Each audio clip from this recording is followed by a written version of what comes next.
gbọ́ àwọn bàbá rẹ tó ti wà níbùgbé ìdájọ́ wọ́n máa fọwọ́ tí ó gẹ́gẹ́ ni àwọn alágbára jagunjagun tí wọ́n ní jagun ṣáájú ilẹ̀ Yorùbá wọ́n máa fi ọ́ tí ó gẹ́gẹ́ ni Oòduà Ọlọ́fin Ọbàtálá Báṣọ̀run Àjàká Ajẹ́ngẹ́tíẹ̀lẹ̀ ẹ̀fọ́fọ̀fẹ́rí nánàfọ́kúyá òmùlẹ̀mẹ́rù ọmọdékùnrin ìsábà aborílá ọmọdé funfun alùpùpù àgbà àkùtù òkèdè ìgbé ẹgbẹ́gbùngbùrù lè ṣàgbó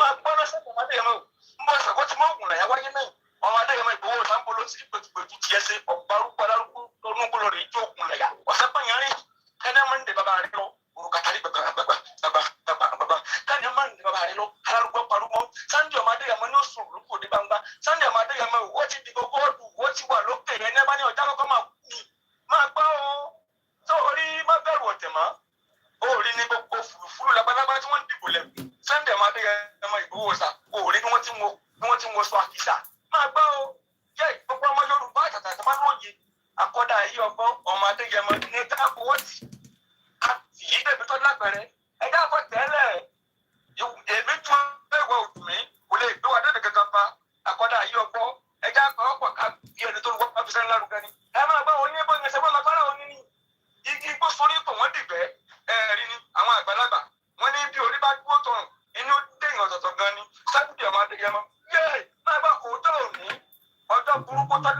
ṣùgbọ́n àwọn tí wọ́n ṣerú ẹ̀ kò lè mú jẹ́ má ṣe pé ṣùgbọ́n nù rẹ̀ gbogbo tó ọba tó pátápátá yà bọ̀ ìmọ̀lẹ̀ thank you àrò ọ̀rọ̀ mọ́ gbogbo tó ọba ti àrò ọ̀rọ̀ mọ́ àwọn tó mú kọ́tò náwáyé má ṣe pé o ṣùgbọ́n má jẹnu rẹ̀ ó gbófo gbogbo tó ọba pátápátá àrò ní ọmọ àrọ̀ mọ́ wọ́n máa pèkì ṣe lọ́lé wa kì í ṣe é mọ̀ wọ́n lè fi ilé rẹ̀ wípé ìtàlákùnrin ìwòsàn lágbẹ̀rẹ̀ lágbẹ̀dá ní tàmẹ̀dọ́ ní ìmọ̀lẹ́ akébìrì ọmọ wọn lẹ́kùn mọ̀sùn àjílété mọ̀bọ́lúwa mi dúpẹ́ mọ́ ẹrù afá. Midnight, London. My name is OLAYOMI KOIKI. I welcome you to the program and I say good evening, good morning, good afternoon. And this is Koikimedia Live, the spokesman for Dr. Chief Sunday Adeyemo Igwe. Tonight, we will clear the air on so many things that is happening on the social media, right here on this platform. Mokoko ki àwọn family mi tí wọ́n tolerate tí wọ́n gbà wá tó fún wa láyè torí pé tí àwọn mọ̀lẹ́bí olóyè Igboho, if they've not given him the opportunity to do what he's doing, we'll probably not even have heard about him. A máa lọ bẹ̀ wọ́n ni pé olóyè ẹ jọ̀ọ́ in tá à ń ṣe yìí ẹ bá wa dá sí. So kudos to the wives, kudos to the children. We salute you. The courage where your husband, the name is mentioned almost every second around the world. Obeledumare ló máa bá mi san yín lẹ́san. Mo kí gbogbo àwọn ọmọ yín, mo kí àwọn ìyàwó. A wá fi Obeledumare kó bá wa pa àṣìṣe ìyá rẹ̀. It will happen on the 22nd and on the 23rd. We will invite the politicians. We will invite the governors. We will invite the kings. We will invite people from around the world. If you're not satisfied with that, find the nearest river close to you and jump inside it and die. If whatever Oloye have said in the last couple of days with the interview with Alaroye, if that is making you upset, go into the nearest river and die. I am OLAYOMI KOIKI. Die so that we will make sure that you are -1 while the journey continues. Oloye has every right to send any message out, even to the current president, because we will negotiate. We are not those generation that will start something and leave it behind. I will clear the air tonight. Ejoko, if you are still upset with that interview, with what Oloye have said and what he has not said, because he has not said everything. I was with Oloye on the day he was arrested. I was en route back to London. Oloye would have been taken back to Abuja, and only God knows what would have happened to him today. Nnamdi Kanu is there. Only God knows what they are doing with him on a daily basis as we speak right now. Oloye escaped that because of Professor Adebanji Akintoye. Buratai sent an helicopter to pick Oloye from Benin Republic back to Abuja. But only few of us had that intelligence, but we stopped it. So if he has now sent a message, a goodwill message to President Bola Ahmed Tinubu, even if we want Yoruba nation, are we not going to negotiate? As I speak to you tonight, there is currently a war going on between America and Iran. They will still come back on the round table and negotiate. The United Nations General Secretary Antonio Guterres spoke today, or yesterday rather, 100 days to the fight going on between Israel and Palestine. Over 25,000 innocent people have died. Yet, United Nations do not have the authority to stop the war. As I speak to you, Taiwan has now had a new president. China is not happy. China said even if it means going to war, they would invade and attack Taiwan. Even if we are going to fight, and I use the word, even if we are going to fight, even if Tinubu is going to be on the seat and we are going to fight, we will still negotiate and we will still push the message. We remain standing shoulder to shoulder with every utterance that Oloye makes. If you are not happy, doctor, maybe you need to be injected so that you can die, and the rest of us will continue with the journey. I am OLAYOMI KOIKI. Asheshefe wonu eto ni. Mo kiyawo mi, oko afarati. Mo kiyawo loye, mo kiya to bí mi lọ́mọ. Koiki ló ń pè mí. Èmi ò ń ṣe ọmọ àlè Yorùbá. Olóyè ò kì í ṣe ọmọ àlè Yorùbá. Tẹ́ bá ń wá àwọn ọmọ àlè Yorùbá, ẹ lọ sílẹ̀ Yorùbá tí wọ́n lè dìde sí nǹkan tí olóyè gbé dání. We will invite whoever we want to invite. I am OLAYOMI KOIKI. Let's start the program. For now, a bit of understanding who Oloye Igwe is. We spoke back to back yesterday. Up to right now, I still communicate with him. Let me say this clearly. Oloye Igwe ló ní kọ́kọ́rọ́ Yorùbá nation. Kò sẹ́ni kankan tó nínú gbogbo wa.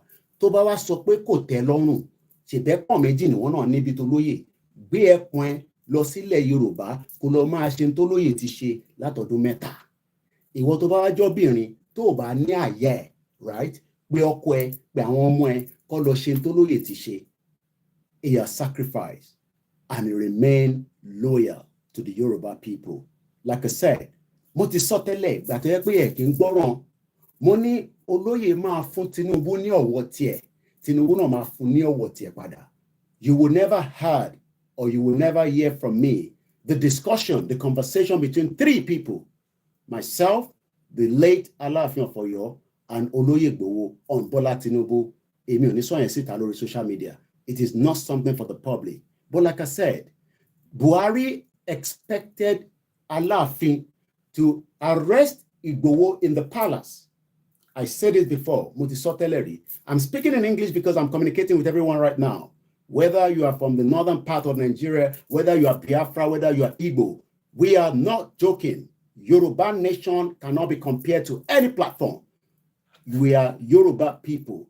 We will do it in our own ways. You will not push us to anything.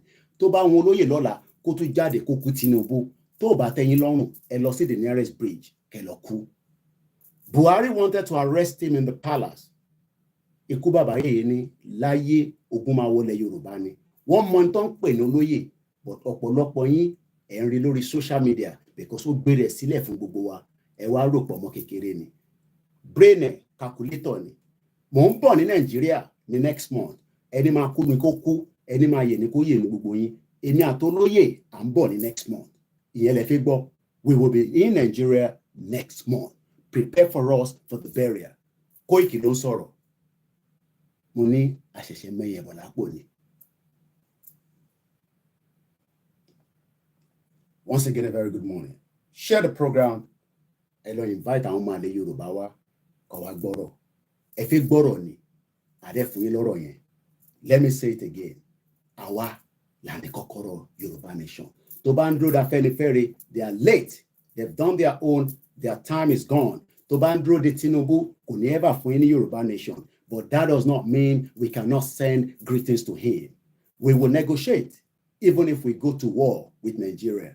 And that is the fact that some of you need to understand, because some of you do not know what is happening around the world. Like I said to you, the event of what is happening around the world tonight could lead to the breakup of Nigeria. I've seen Simona talked about it as well in the last few minutes. Àwọn ọlọ́gbọ́n ló mọ̀ pé ogun tó ń lọ lágbàáyé á fọ́ ti Nàìjíríà náà. I told you that. It's just a matter of time. Ṣé rò pé à ń ṣeré ni? Mo sọ fún yín pé à ń ṣeré. I am the last man standing lórí ìrìn àjò yìí. Àṣẹ̀ṣẹ̀ mẹ́rin bọ̀ lápò ni. Ẹgbọ́n sókè Olóyè Igwe mo ṣì ń bọ̀. Ọmọ Ìbàràpá lápapọ̀ ẹ̀jẹ̀ adúpẹ́ lọ́wọ́ àkí ọmọ. Ọmọ Yorùbá lápapọ̀ kìlẹ̀ tó kọ ẹ̀mí àbọ̀ ẹ̀bá nǹkan ọmọ Adéyẹmọ. Adéyẹmọ Ìgbòho, orúkọ ńlá tí ń jámọ̀ láyà bí ara, orúkọ tó ń dẹrù olórúkọ gan-an. Ọmọ Yorùbá ẹ má sùn o, torí pé kùrà àpòlé fojú kégbodò láyé. Títa ríro lẹ̀dá ń pọ̀lá, wúrà tó máa dán àlànà kọjá dandan o. Ọ̀wọ́n irin ní má bẹ̀rẹ̀ wọ̀nà, ẹ̀dá kan lè ṣí wá lọ́nà mọ́. Ẹjẹ́ àtìmọ̀ṣọ́ kan ká lè débi re. Ẹjẹ́ àjọ gbárùkù ti Sunday Ìgbòho, Ìgbòho ṣá. Ọmọ Ìgbòho mọ̀rẹ́ nílùú Alágbàdo Òde. Ọmọ Atápẹ́tẹ́ wọnú mi, ọmọ èdè ìwòdò sọ̀yà. Ìsọ̀yà òrìràn bàbá yín láàrin ìdí, omi kò sí náà ń kán sí yín lẹ́nu. Ọmọ òkúta mẹ́ta òkè Ìgbòho, ìkan ṣe yín ní dábọ̀dàbọ̀, ìkan ní mọ́ rọra. Ìkan tó kù nígbà tí wọ́n mọ̀ Ìgbòho rẹ̀ kí ló dé Ìgbòho mọ̀rẹ́ sí. Ọmọ òpópó sọ́rọ̀, ìtàgédé Ìgbòho sún wọn láláìsí bẹ̀rẹ̀. Wọ́n ní kò ní bẹ̀rẹ̀, ó máa bó bẹ̀rẹ̀ lọ. Ẹ̀sìn òní bímọ méjì ní Ìgbòho mọ̀rẹ́, ẹ̀sìn bá bímọ méjì ní Ìgbòho. Á fi kọ́ pọ́pọ́ sí, amúkan yòókù bọ̀ sọ̀yà, àtúmúyà rẹ̀ tí ò lọ́rọ̀ ọkọ̀, á fi ṣẹ̀rù wálé, wàrà mùjẹ́, ọmọ onílé ọ̀la, àwọn àjòjì tó ń ṣe ségesège, tán láwọn ò ní bomi kó sí mu, wọ́n láwọn ò ní bomi sọ̀yà wẹ́sẹ̀, ìgbà tójú kò fi ní kọ́, gbogbo wọn náà sáré bomi kó sí mu, wọ́n sì bomi sọ̀yà wẹ́sẹ̀, ọmọ abẹ́rẹ́ mẹ́ta òde ayé, ọ̀kan ṣẹ́, ọ̀kan tẹ̀, ọ̀kan tó kù ní gbogbo ayé ránṣọ kiri, gbogbo ọmọ Yorùbá Sunday Ìgbòho oríire láéláé, torí abalásán nìkan ń dá òkúta ò ṣe pé fún wọn o. Ìmọ̀ràn lásán ní ti balùwẹ̀, ó bọ́ sí púpọ̀ dòdò láyé ń bí. Ó kún díẹ̀ tí kò dorí láéláé náà ilé domi. Sunday Ìgbòho, arógun má ti bí, tó ń jà fẹ́tàn Yorùbá ní tilé tó kó. Ọmọ Ìbàràpá lápapọ̀. Good morning and welcome as we go into the program.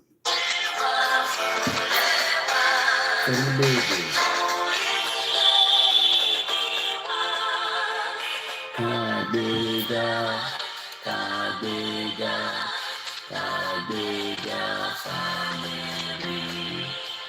Ìgbàgbọ́ wa ni pé bá ti bẹ̀rù làbọ̀ mọ́. Ká ṣiṣẹ́, ká ṣiṣẹ́, ká ṣiṣẹ́, ká jọlá. Ìṣọ̀kan tó mìíràn ìkẹjẹ́ ká máa lè pa. Tẹ̀síwájú ọ̀pọ̀ ire àtòhun tó dára. Ọmọ Oòduà dìde, bọ́ sí ipò ẹ̀tọ́ rẹ. Ìwọ ni ìmọ́lẹ̀ ògo. Àwa ni ìmọ́lẹ̀ ògo adúláwọ̀. Mo kí gbogbo èèyàn alálùbáríkà ọmọ Yorùbá tàtà. Mo kí gbogbo èèyàn wa. Ẹ fọkàn yín balẹ̀. Mo ní ẹ fọkàn yín balẹ̀, kò ń ṣe ti Tinubu là ń sọ. Ẹ fẹ́ gbọ́rọ̀. I don't normally try to respond to some of these nonsense conversation, but I have to, because I can see that, like I said, not every one of us that are in this movement saying we want Yoruba nation can be trusted. They are all saying they want Yoruba nation, but they don't want Yoruba nation. If you want Yoruba nation, you will go for everything that can bring down Nigeria. Let me first address us in English so that I can reply back all the idiot, gullible Nigerians. First and foremost, Igwe is not fighting for Yoruba people alone, but presently is defending his own people, and he has every single right to speak only on behalf of the Yoruba people. Let everyone speak on behalf of their people, which is exactly what others are doing. So if Igwe granted an interview, first and foremost, that interview was fantastic. That is one of the best interviews that he has ever granted. If you're not comfortable with such interview, go and hug the transformer, like one of my brothers just said in the comment section, or find the nearest river and go and buy. Igwe stood out of millions of Yoruba people that could not, at the appropriate time that we needed him. He stood firm with Professor Adebanji Akintoye. Many of you idiots during the movement said we were not serious. I thought you said we were irrelevant people screaming on the social media. You can now see how relevant the Yoruba Nation movement is around the globe. Igwe spoke, and the whole world is already moving because they know that he is the engine of the movement. Yes, he has a lot of offices that work behind. Some of you will never know. He has a lot of subordinates behind him. I am just one out of so many people that will be ready back to back to make sure that we protect him, just like Joe Biden is being protected every single day, even if he's doing something wrong. Just like Rishi Sunak is being protected with all his cabinet, just like Justin Trudeau, Modi of India, Brazil, France, and so many other world leaders. We will do the same thing to make sure we continue to protect Oloye Sunday Adeyemo, aka Igwe. The Yoruba Nation self-determination campaigner. We are not agitators. We are not secessionists. We are not terrorists that have invaded, as at yesterday, the military barracks in Castina. No one would ever say that we have killed one individual person. But many of you that are crying out because of an interview he granted, let me clear the air again. Everything Oloye said in that interview is 100%. He talked about so many things, but he kept some for the future reference because he will not speak everything out. So if the one that you have listened to in those interviews, you do not feel comfortable with it, I'm sorry, I cannot help you on that. I'm sorry, I cannot help you. Does that change Oloye from who he is? No. Does that stop him from being the campaigner of the Yoruba Nation struggle? No. So what is this fizzle that is going on the social media boards that Oloye Igwe says to Tinubu, God will grant Tinubu good health? Yes, God grant him good health because I will never want Shetima to take over from him. That means that we must not pray for the death of Tinubu, because if he died right now, the next day, even tonight, Shetima automatically becomes the president of the Federal Republic of Nigeria. And as we all know, Shetima himself is a terrorist because we saw him with a picture of a terrorist. So if some of you don't understand how the world works, international relationship, policies, like I said, the United Nations cannot stop the war that is currently going on and the war that is about to start right now between America and Iran, because I can confirm that Iran just bombed the closest American embassy and some of the other targets inside Iraq, and they have already confirmed that that was done by them. Yesterday, the Houthis attacked an American ship on the Red Sea by the Suez Canal. The United Nations was set up to make sure that they can be able to stop and work towards people like us that are campaigning and want the right to self-determination.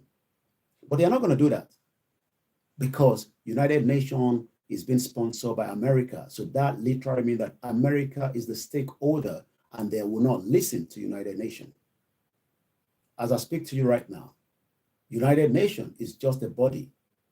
Do we still negotiate? Yes. Does it mean that even if we want Yoruba Nation, we will not do whatever it takes from different sources, different angles, policies, relationship, negotiation. Even if we have the best country around the world to support our movement, not all countries will support it. So what you all want is the death of Igwe before the time of the movement will kickstart. Before the movement itself will reach its final destination, Igwe will be part and parcel of those that will bring down Nigerian flag and raise the Yoruba nation flag, even if it's going to take some time, because everything in this world takes time. And if we are not careful, we will lose the plot. Oloye, as we all know, is currently in Germany with his family for over 2 years.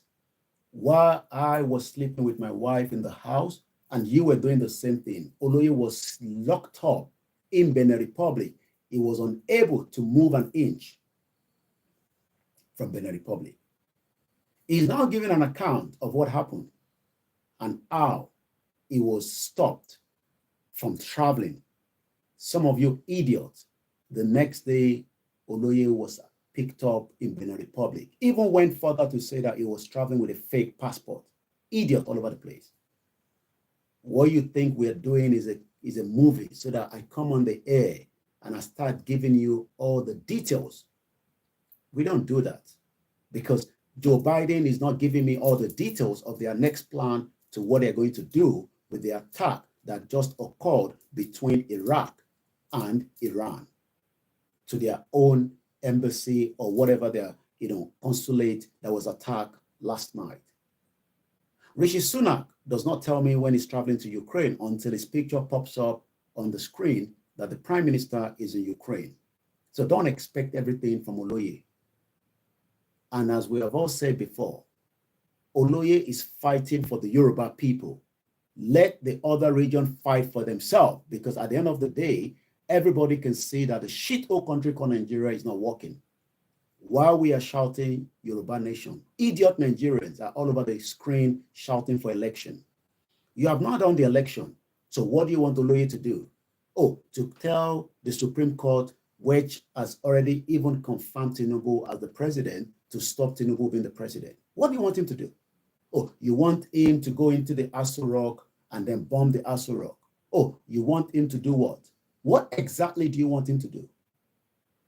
Even if we are asking for the right and our quest, which is under the United Nations Charter, but that is all on the paper. The United Nations care less whether that charter works for me or you, because the United Nations cannot stop Israel from attacking Palestine. Neither can they stop Ukraine or Russia that is currently going on.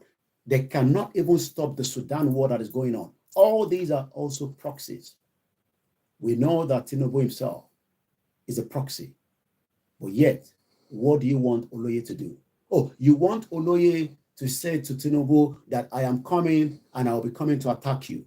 Oh, is that what you expect? Idiot all over the place. I thought we are all intelligent people, and I'm not talking to the Yoruba people now. I thought we are intelligent. And if we say we are intelligent, we will work with everything on our table. Donald Trump met with the North Korea for the first time in the history of America while he was the president. Why do you think that happened? If the world does not want diplomacy, then there will be war. But right now, we are not in war. We, the Yorubas, are not in war. The other part of us might be in the war with the federal government because they're already prepared to go to war. The Yoruba people are not ready for the war.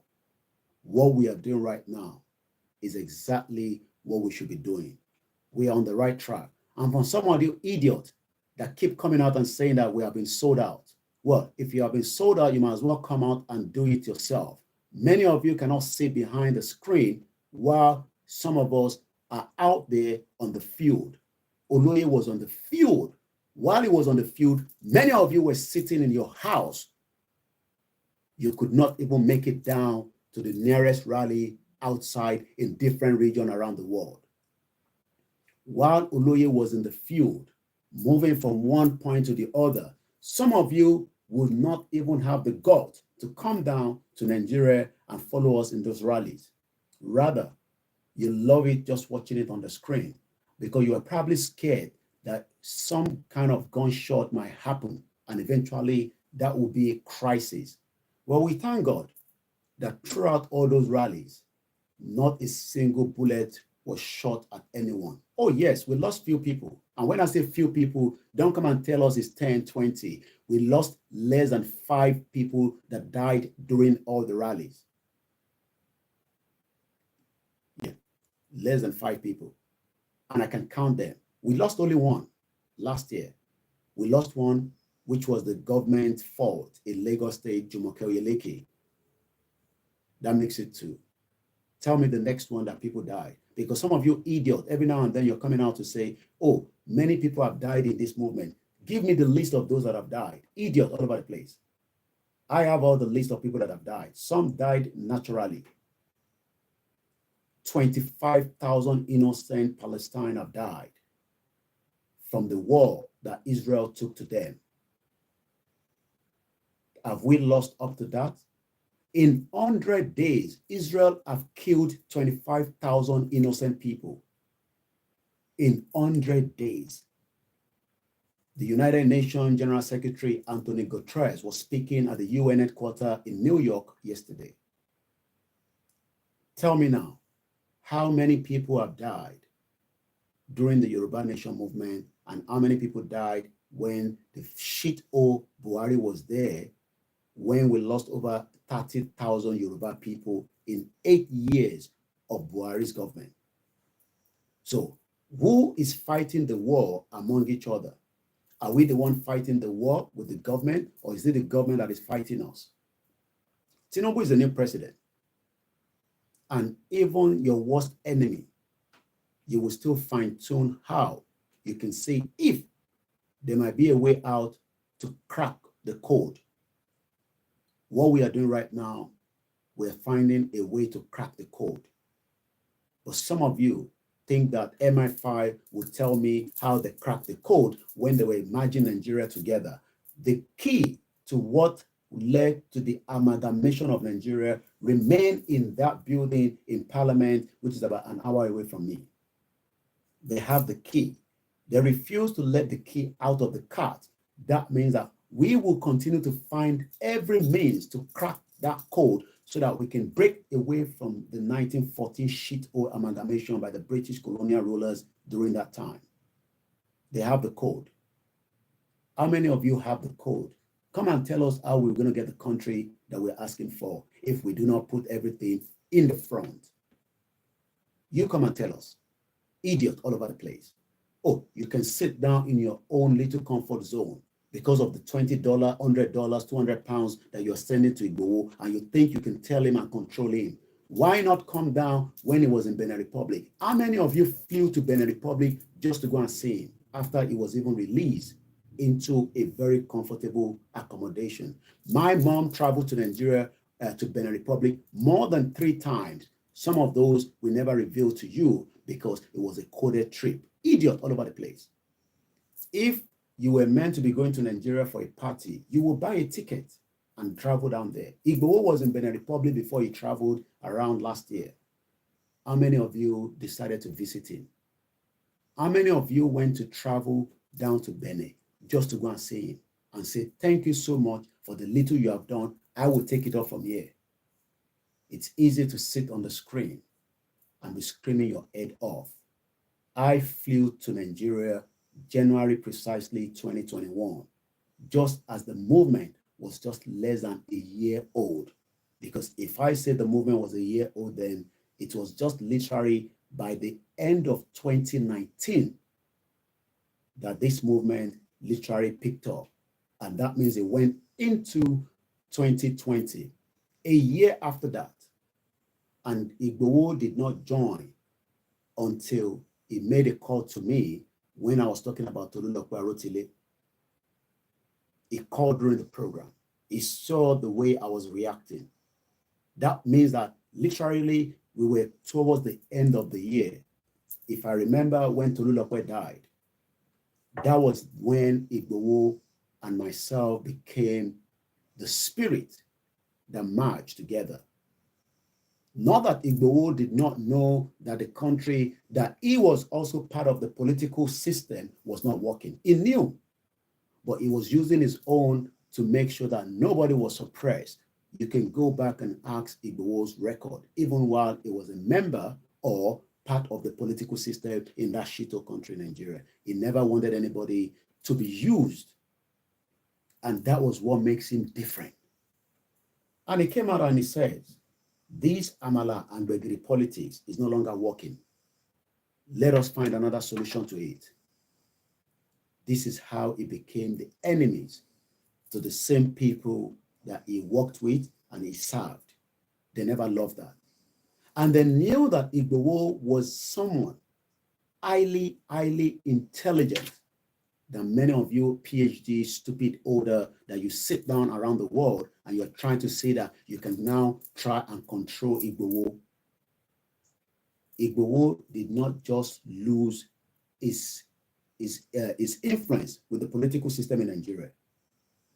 He also lost money because his businesses that he was running prior before the movement has continually, as I speak to you right now, been pulled down by the shit of Buhari. Buhari left the vote open for Dangote and BUA and all the bastard Yoruba people while Igbo businesses was going down because he wanted the best for the Yoruba people. And some of you come out and say, oh, he's telling Tinubu that the Yoruba people are suffering. Are we not suffering? If the Biafras or the Igbos or the Hausa are suffering, let them shout out as well. Let them get somebody to shout for them. Igbo is just shouting for the Yoruba people. Doesn't mean that he doesn't have humanity feelings. He have it. But right now, his fight is for the Yoruba people. If those other ethnic or indigenous people are not happy with it, so be it for them. Let them get somebody to speak on their behalf and fight for them.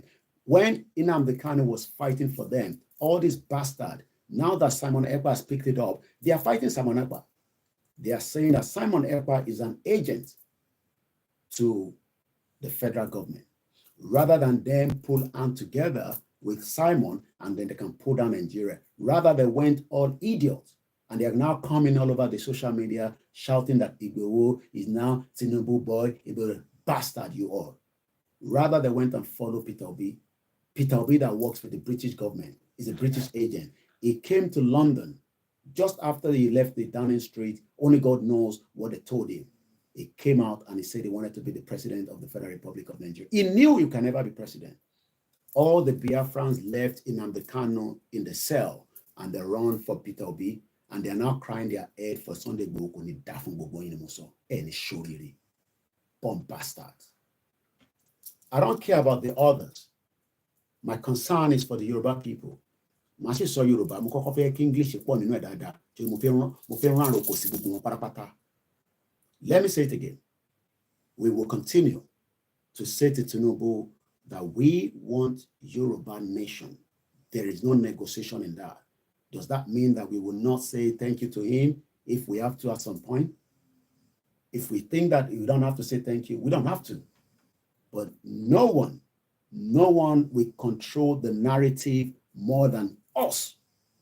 And you call them our control narrative. Igbo will control the narrative because Tell bá sọ̀rọ̀, nobody knows you. Tell bá sọ̀rọ̀, they know me because I am linked to Igbo.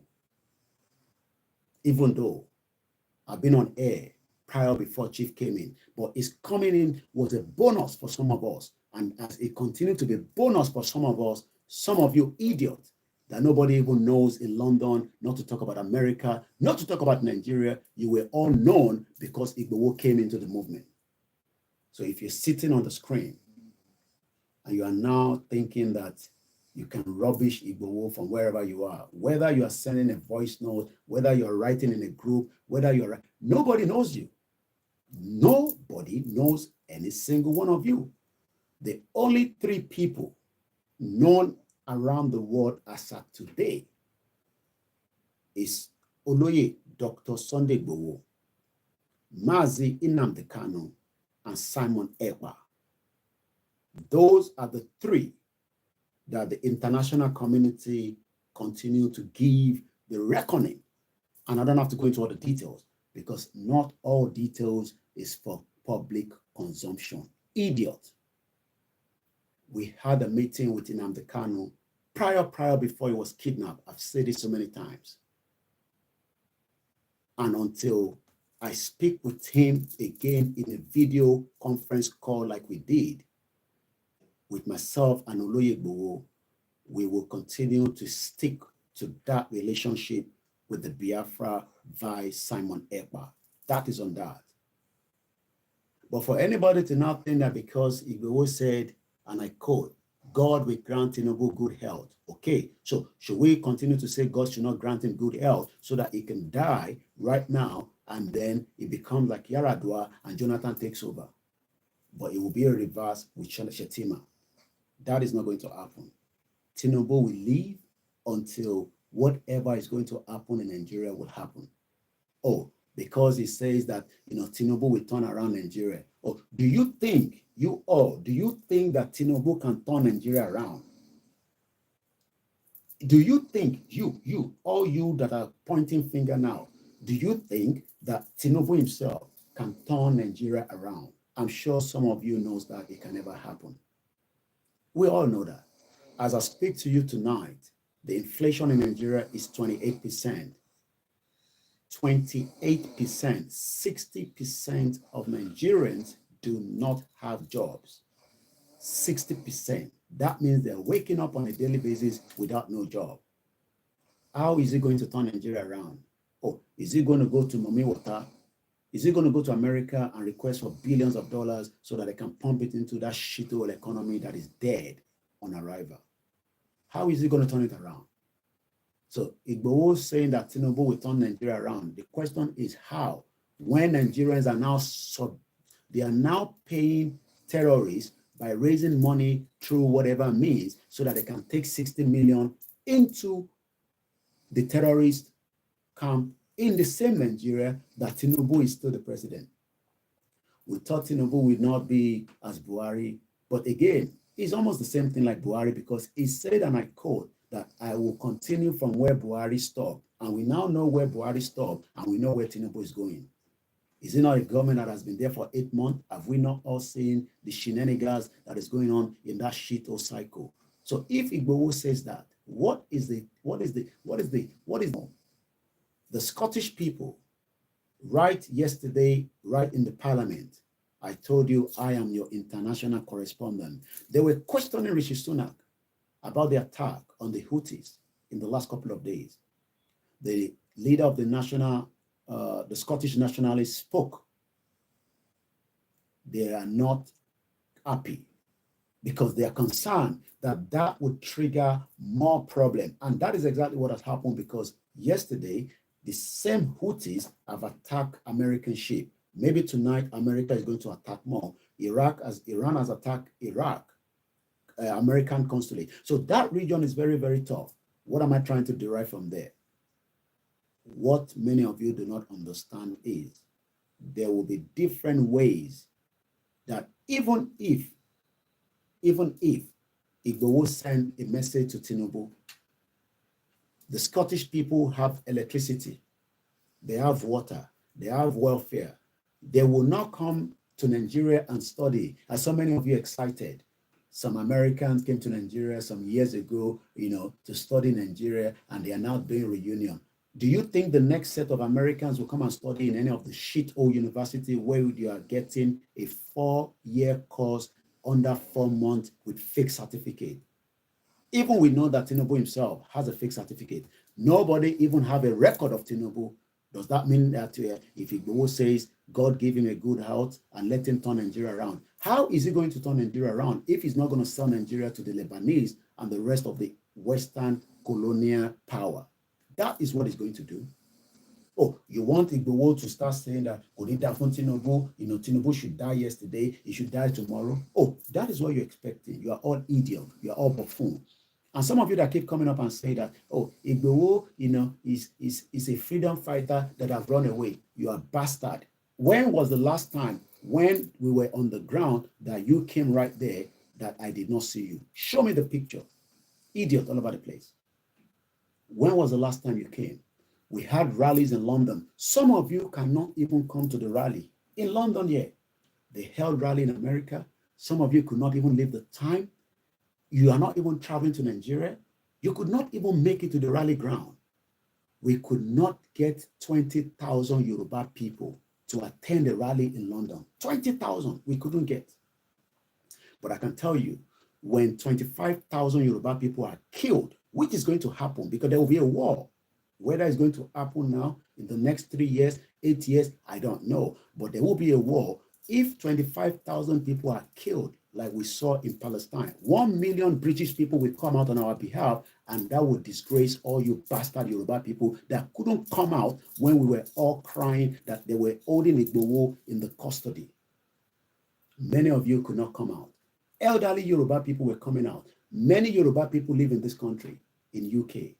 They couldn't come out to support us, to cry in front of the British government while Igbo was being held. And the same thing is replicable to the Biafra. They're bastard.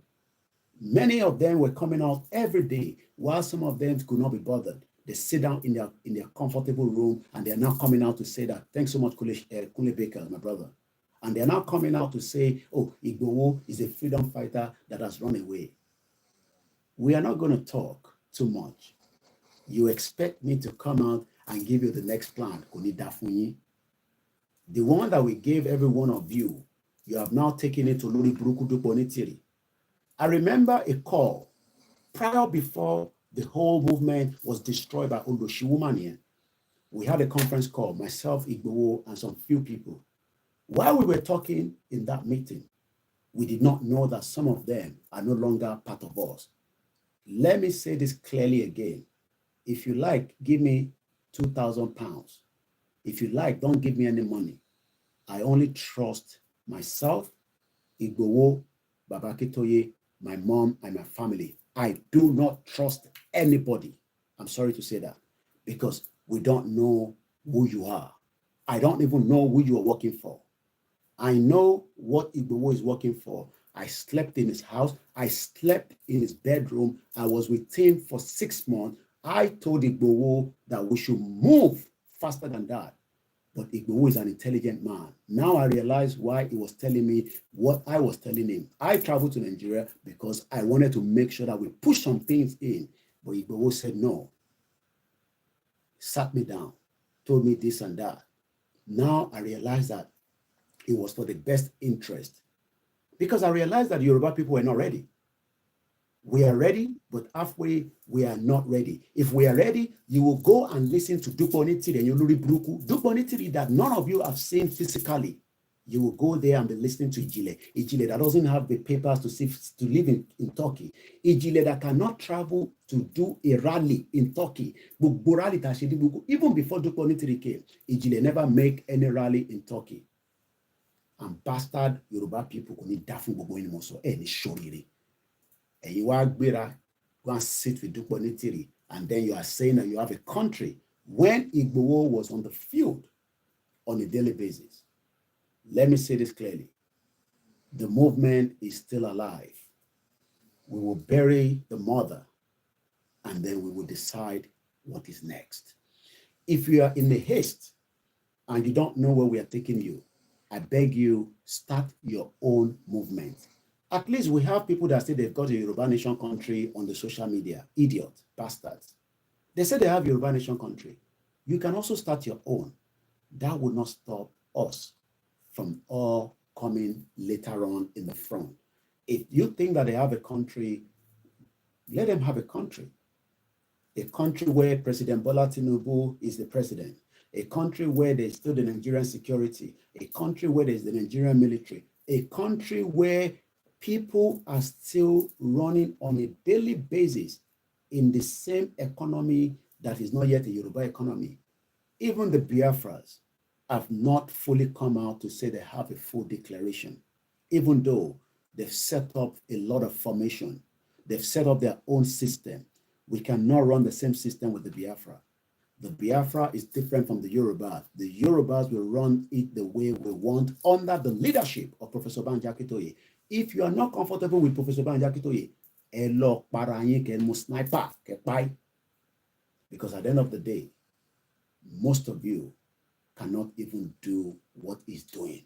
And if you can do it, I challenge you to start now and let us start seeing the signal and send the signal back and let us see how we can support you. I'm sure Igbo will be happy. I'm sure Baba Akintoye will be happy. We have talked about many things to make sure that we can liberate our people. The first thing is we feed them with the right information to bring their mind back away from the shito country called Nigeria. We started that until Dupo Nitiri infiltrated the movement and destroyed it halfway. And we have learned people that sit with her and tell me, OLAYOMI KOIKI, a journalist here in UK, confirmed journalist, I am not a blogger. You will never get, most of them cannot get to number 10 Downing Street. Most of those that call themselves medias, they can't get to number 10 Downing Street because they don't have the security clearance. I have security clearance in this country, and that is why I can be in number 10 Downing Street at any given point if I wish to go. I will now come and tell Yoruba people that we have a country when we don't have the country. I am still responding back to the interview. There was nothing wrong in that interview, even though many of you are the one that will come out and say, oh, Igwe ti sọ̀rọ̀ jù. I remember when Igwe was responding to my interview in his residence in Soka, how he responded to the late son of Pastor Gio Adeboye. I remember how many Yoruba people came out on us. We did apologize to him. We were almost going to see him, but I will leave that for another day because it's not consultation for the public. But he called and he did accepted our apology, even though Igwe never meant exactly how it was all twisted. Let me say it clearly. Igwe will congratulate Tinubu if he wished to. That has not stopped the Yoruba Nation movement. Like I said earlier, the Scottish people have the right to self-determination. The English refuse to give them the right anymore, but they have everything working for them. So even if Nigeria is working, oh, are we not going to say because Nigeria is working, we don't want to leave Nigeria anymore? No, we still have the right to say we don't want Nigeria anymore. Scotland is far ahead in Nigeria, 300 times ahead.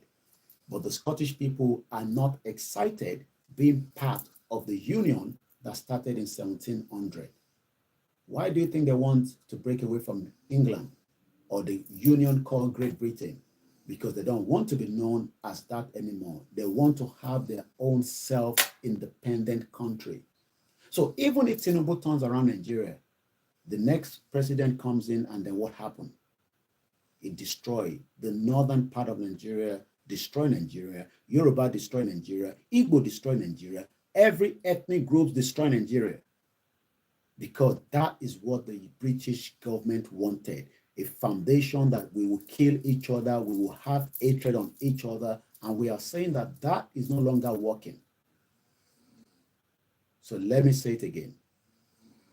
If you are not happy with all I have said in the last few hours, you can still find the nearest expressway and jump into the vehicle coming so that we take you as -1. Mo kí gbogbo ẹ̀yin ọmọ Yorùbá lẹ́ẹ̀kan sí gbogbo ibikíbi tí ẹ bá wà, mo dúpẹ́ lọ́wọ́ gbogbo yín fún àdúró tì yín lórí ilẹ̀ Yorùbá, because they've never witnessed anything like this before. It was a shock absorber to them. They tried, they pushed, they said, they did spiritual attack. They even went further to do certain things that we will leave away from the social media. They now realize that, wow, these ones are a different breed. They realize that Koikimedia is not those kind of their shit or media at home. They bribe people. They cajole some individuals and told them, we will look after you. I might not have the money, but I have the life that I'm enjoying. A lot of you will never enjoy those kind of life. Telling me to come back to Nigeria, you will not be the one to tell us to come back to Nigeria. When the right time comes, we will be on the ground to complete the job. Right now, Igwe is in Germany, I am in UK. If that is making you uncomfortable, you can get a visa. And if you can't get a visa, you can go to Jaws and allow the Fulani to kidnap you. There is a lot of problems in Nigeria. We are dealing with that problem for asking for Yoruba nation. If that is not comfortable for you, I'm sorry, I cannot help you. And if you are thinking that you can beat Igbo's record, try it. Let me see. In the next decades and decades, nobody can beat that record. That record speaks for itself because Igbo worked hard for that. And that is the reason why he's loved and respected and his integrity remains standing. If you think that Igbo will leave us halfway, it's because you are the one planning to leave us halfway. Many of you are trying to leave us halfway anyway. We will continue to give him his 100% loyalty from this platform. Day in, day out, without any hesitation. Don't correspond with me anymore if you are unhappy with all my utterances. I say it again, find the nearest gas station and die. Because Igbo lost two people that many of you do not even understand the consequence of that. They still have a family. Adons still have a mother. As I speak to you. Oh, do you want us to start explaining to you how Adons was killed? I will never explain to you how it was murdered, because Adons was not killed by a gun, but I will leave that like that. That is the reason why they never wanted us to see the body. Even though they must release that body, even if it has been buried, we need to pull it out and give it a befitting burial. That is Adons. Let's talk about Alhaji Fatai, his uncle. I remember every time I see him in the house while I was in Soka, he was always happy, excited. I never even knew he had a bit of eyesight problem until later I was told that he was preparing to pray Salatu, midnight prayer, when this Olori Buruku Fulani bastard, in conjunction with some Yorubas, came to assassinate Igbo in the house. He did not even know that something was already happening. He was killed instantly. Two of them, the body was moved. We will continue to be grateful to Moremi of our time, Lady K. Maybe some of you never know. We were told that the whole network in Igbo's area was completely shut down. How Lady K was able to pick a signal, only Eledumare knows. It was not meant to work.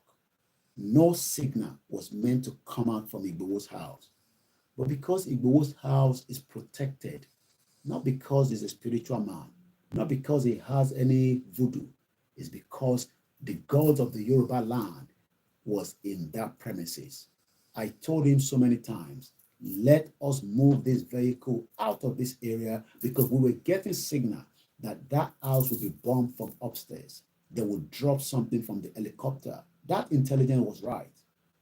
But because we cried out quickly, they stopped it. Each time we come out and say something, they're also changing their strategy. They are changing their strategy. Lady K saved the day. We could have been talking about unknown gunmen. Even some of you Yoruba will have linked it to the Biafra bastards.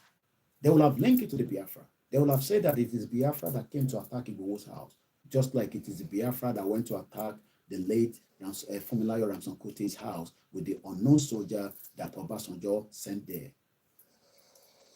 Oloye Igbo does not need to come and explain anything to anybody. I am his media. I am a spokesman. I am a campaigner. I am a true lover of Yoruba nation. I say, I will be here to defend the Yoruba nation movement. If you think that we are doing anything that is wrong, oh yes, we want you to send us your feedback. But don't come and tell us that we don't know what we are doing. If you think that we don't know what we are doing, please, you can go to Nigeria tomorrow, raise your flag, start your rally, and we will follow you with all our media on the ground. I have 25 medias on the ground with so many other ones that are working independently away from the social media. We will follow you. We will cry for you. Did they not cry for Bankole? Where is Bankole today? Where is he? Where is Bankole today? Where is even Ijile? Where is it? They can't leave. Some of you don't understand that the real work of Yoruba nation is on the ground. I have told you last year, 3% is what we are doing on the social media. Igwe has completed 7% that we need. That 7% remain valid till date. Nobody can change that record. That record is already in the spiritual realm.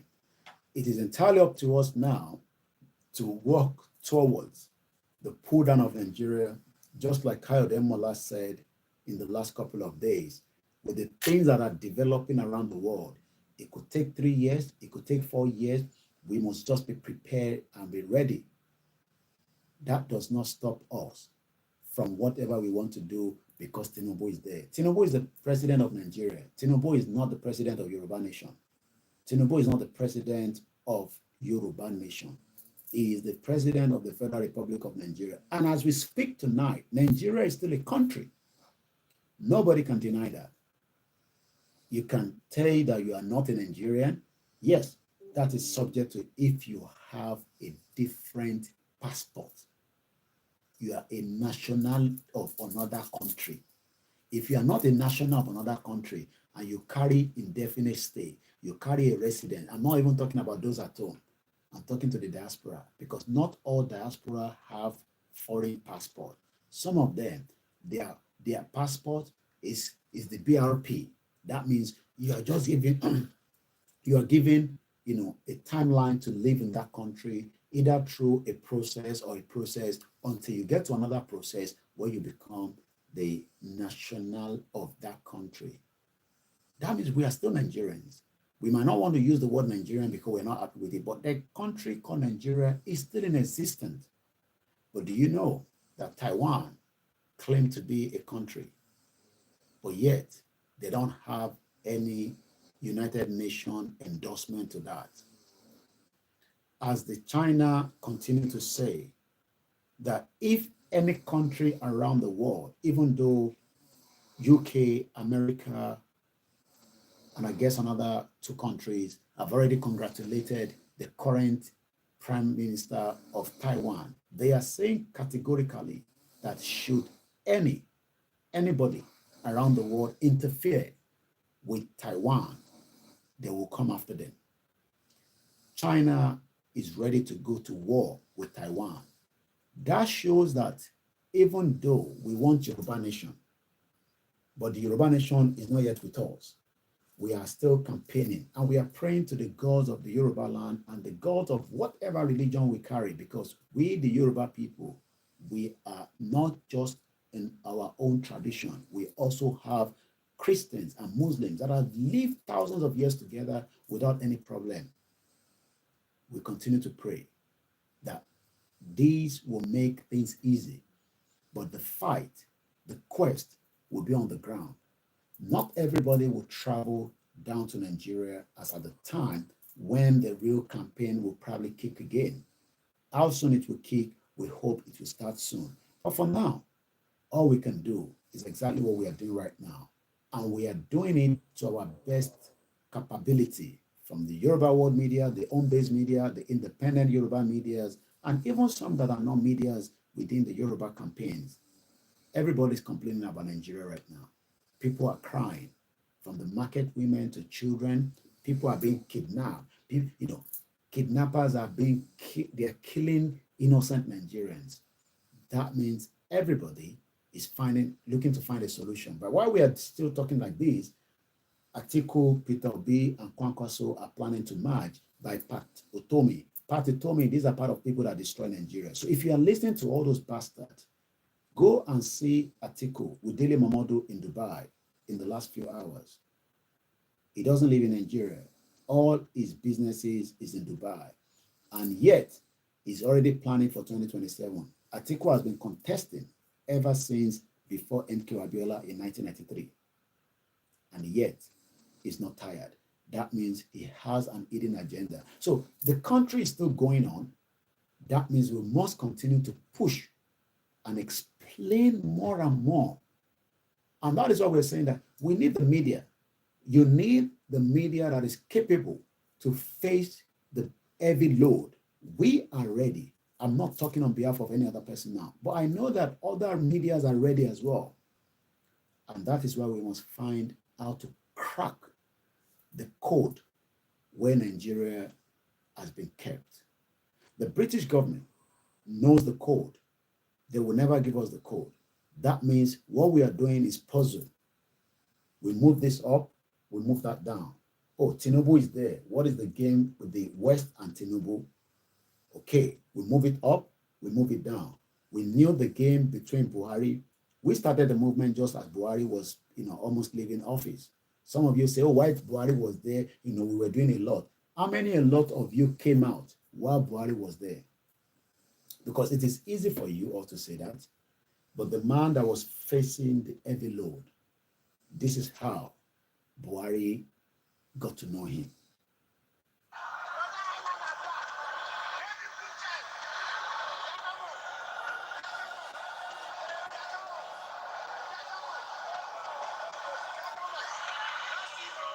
You don't see Igwe was what Buhari heard. And he knew that there is a strong man that have stand up for the Yoruba people. Why did he stand up for Yoruba people? He did not stand up for the Biafra. He did not stand up for Hausa people. So why are the people complaining that he's talking about the suffering of Yoruba people? He stood up because the Yoruba people were being suffering. We were suffering. And Buhari gave the order in conjunction with some of the other Yorubas. Even if Tinubu was part of those that gave the order, he gave the order because of his own selfish interest. It's as simple as that. Even if our governors were there, it is because of their own selfish interest. They're all bastards anyway, as far as I'm concerned. But the fact is that we came out, we challenged the status quo. We told Yoruba people, as suffering, our election can look on into one lay, your election law, into one lay, ma to gbogbo wa jẹ. Okay, so Tabagba Yoruba Nation, we will automatically start having our own police, immigration, this, that. It will come out. Why do you think that we all travel out of the world to go and survive? It's because we are going there because the system in Nigeria is not giving us the opportunity. Mori, sister me, Iyawo Shanla, I was watching her in that code. How many of us wants to stay in the cold? We don't have a choice. That is the reason why we are sitting and sleeping and working hard in the cold. So when some of you that we told, Ani, we came out, we started talking about it, explaining. Some say we didn't understand. Some even say that we are liars. Some say I run back to London. Oh yes, you run back because Mojamosa lafi maki konju. Aki konju to ba moja to ba mosa ama boguloni. And I have something to back that. Let's listen to this again.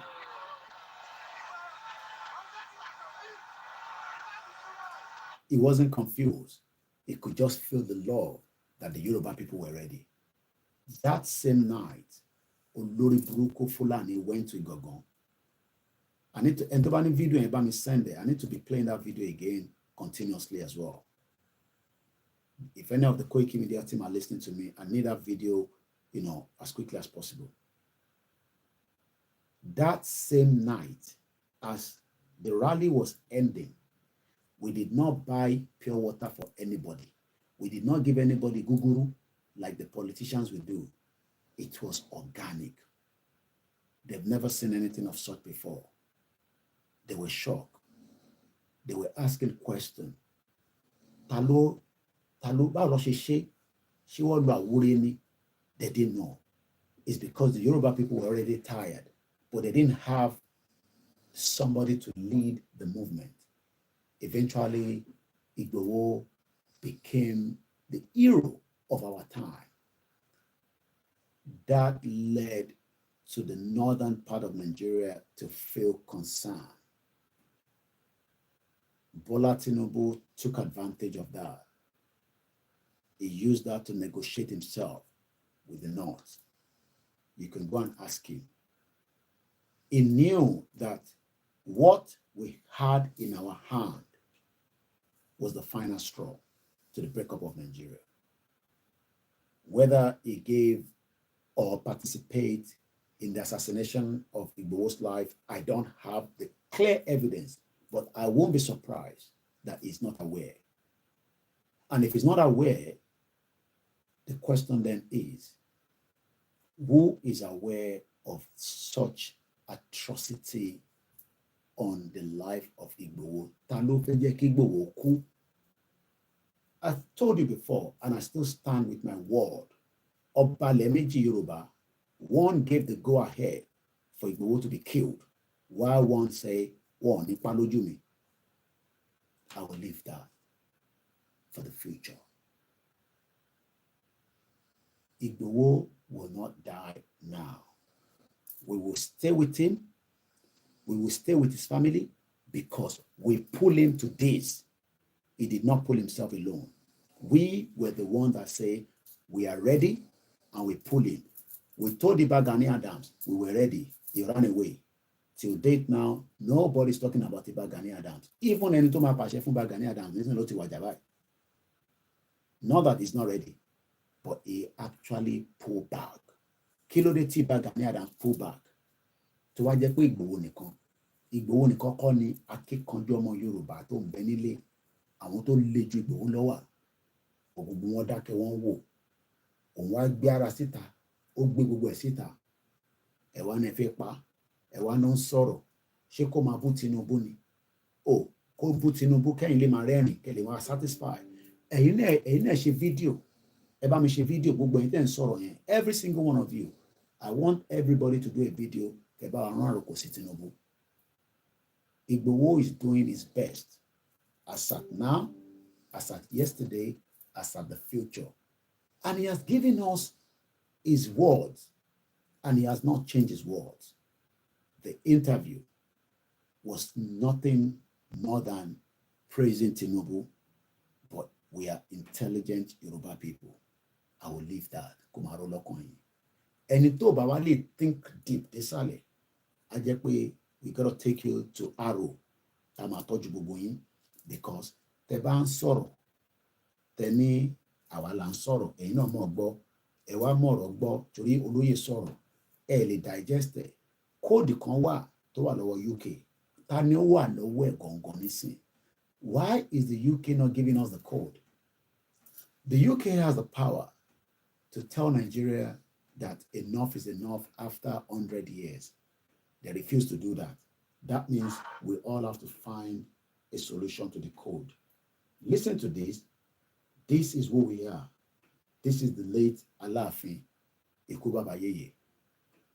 We met many times, sometimes not even in his palace anymore. We were taken to places in his private residence. Myself and Igbo, Bogunto saw Nipa Tinubu, it remained in my stomach.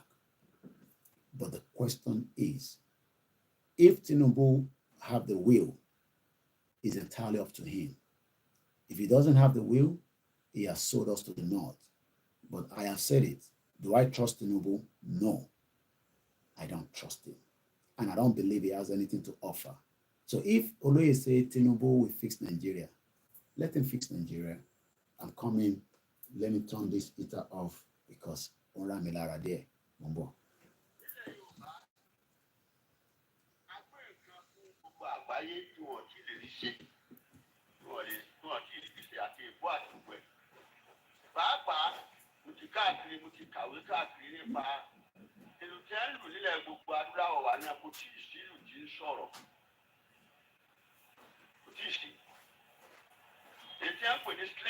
Shocking drum in sorrow.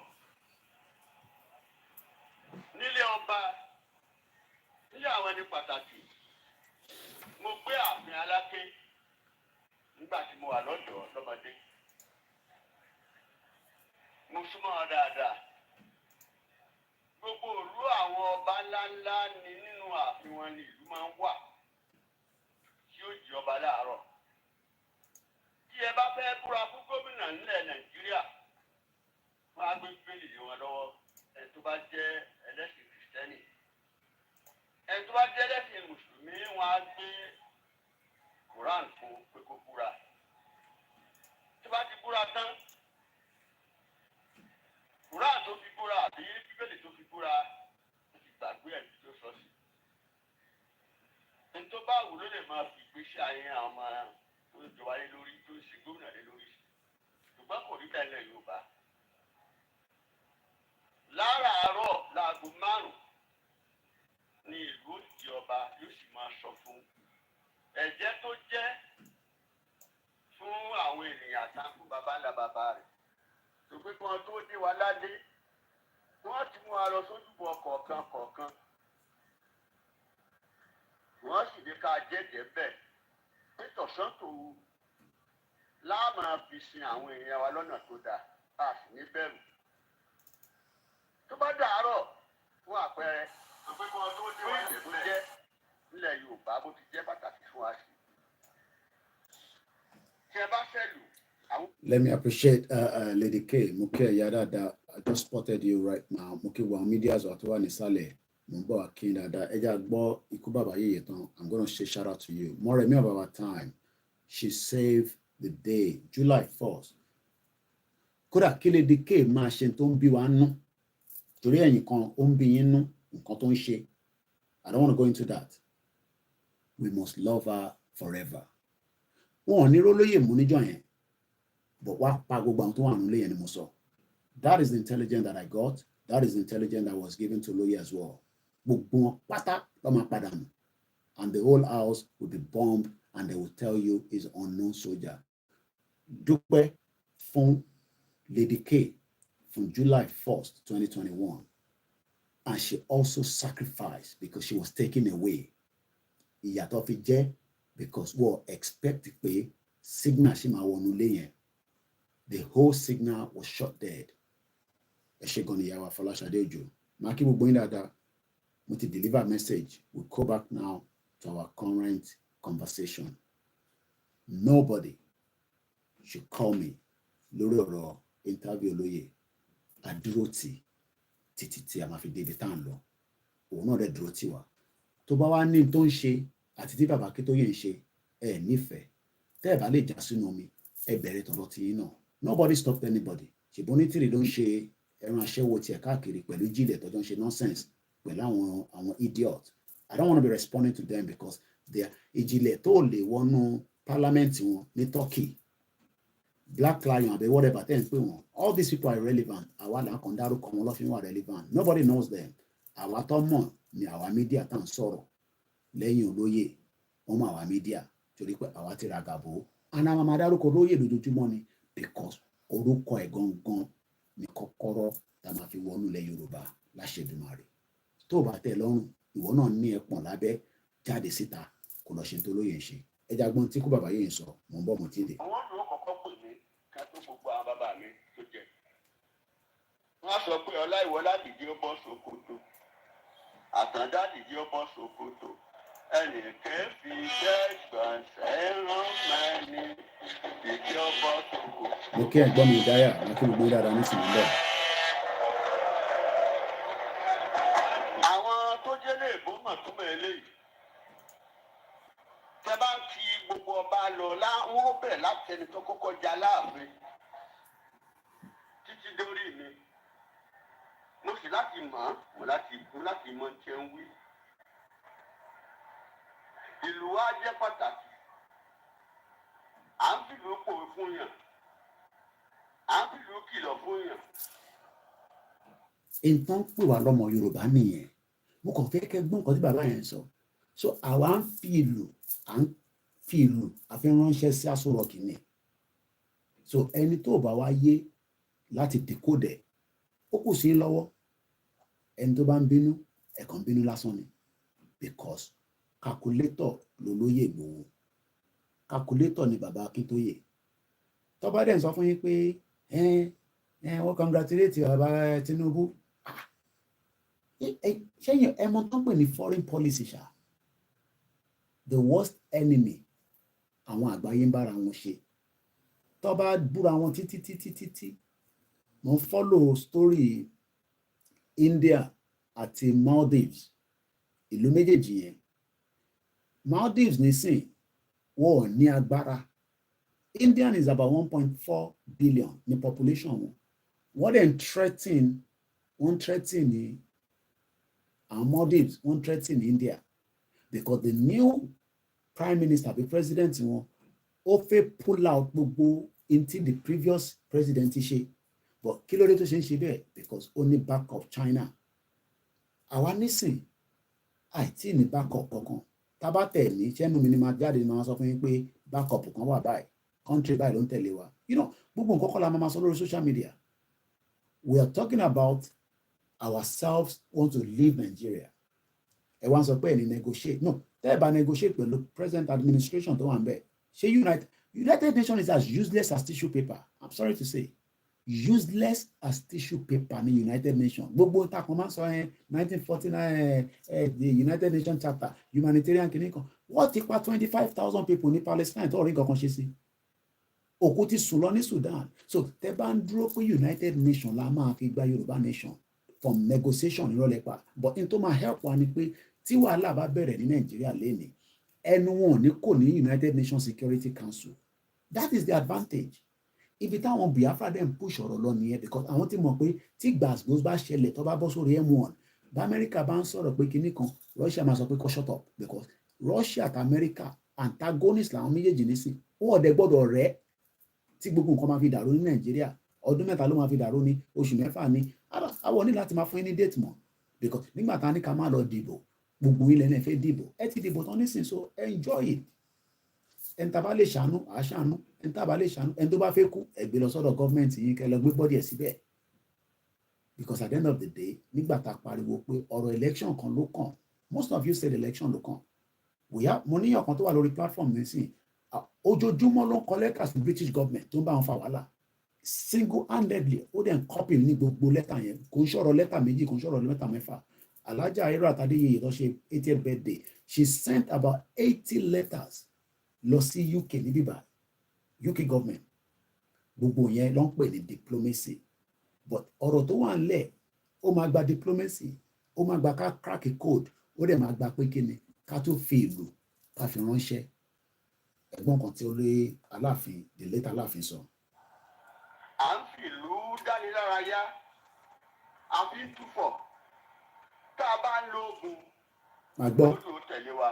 máa gbọ́ tá a bá ń lọ sógun onílù àtẹ̀lé wa èèyàn mélòó ní ló lè gbébọn tó bá tẹ̀ ṣẹlẹ̀ nísìnyí èèyàn mélòó ní ló lè gbébọn láti fi jà ṣé o mọ bọ́ ṣe ń yìnbọn ṣé o mọ bọ́ ṣe ń yìnbọn tó bá di pawú àdẹ ní àmọ́ bá ṣe ń yìnbọn bọ̀ a ní ọ̀rọ̀ ẹnu a ní àsíá ta lè fà sókè a ní ariwo ta lè pa a ní Yorùbá nation no going back that means it's a message it's a tools yẹn a lè fi pull it down olóyè dẹ̀ ló lè gbé crowd yẹn jáde ṣé dáàdi ẹ̀ lè gbé crowd jáde àpètì ẹ̀yìn tẹ̀ ló ń tẹ̀lé Dúpọ̀ ní tìrì 419 woman yẹn mo máa ṣe program fún bí a ké wíìkì tó tán but tàbá kan dárúkọ ẹ̀ kan fún ní relevant ni because 419 ni kò ní anything tó ń gbé bọ̀ mo ti rẹ́rìn yóò mo ti wo Yorùbáwòyè mo wò ó tẹ́lẹ̀ ní 50 something minutes kò ní bàjẹ́ fún Yorùbáwòyè ìyá dáadáa ọkọ dẹ̀ ìyàwó ọ̀rẹ́ lédìkéde ní Dúpọ̀ ní tìrì ìyá jágbajàgba yẹn ẹ wá wà lábẹ́ ẹ̀wọ̀n yẹn ẹ̀ ń ṣàdúrà ẹ̀ kò fún sójà jáde ẹ̀ ń sọ̀rọ̀ lórí WhatsApp ẹ̀ ń fi kọ́mẹ̀ntì ìyẹn ló máa gba Yorùbá nation ìyẹn ló máa gbá délé wọlé $1 million táwọn Davido fi ń jó gógó ẹ rí ọmọ Davido tó ń fowó sí ẹ má bínú ìyàwó I don't like using those phrases tó ń fowó sábẹ́ di ọmọkùnrin nínú club $1 million Davido máa kò tó kò ká Davido láti fi gbé private ó dà pé tí ẹ mọ nǹkan tá à ń jà fún ẹ náà wá $1 million $1 million táwọn Davido ẹ jẹ́ pé Davido kò fún yín lówó ẹ wá ń wá $1 million lórí social media ẹ wá $1 million lórí ṣe àwọn ọmọ Yorùbá tó bá tẹ̀ máa dáwó fún yín ọ gbọ́dọ̀ rí pé ẹ ti ń fi ìbọn tí ń fi fọ́ra yín lórí nísàlẹ̀ ìran gbàdé labour and some idiot and gullible jókòó sínú yẹn ìran gbàdé labour níbo ló ń gbébọ̀ sí à ń sọ fún yín pé ọ̀rọ̀ tó wà ńlẹ̀ crowd la máa kọ́kọ́ fi tì síta a gbé crowd síta àyà gọ́ọ̀mẹ̀ntì ajá aṣọ́dá tí crowd bá wà lórí tán ẹ lọ wo India gbàtẹ́gbẹ́ kókó follow news nígbà yìí lágbàáyé 13 hours flight kankan move ní India àmọ́ tó ṣẹlẹ̀ everything was grounded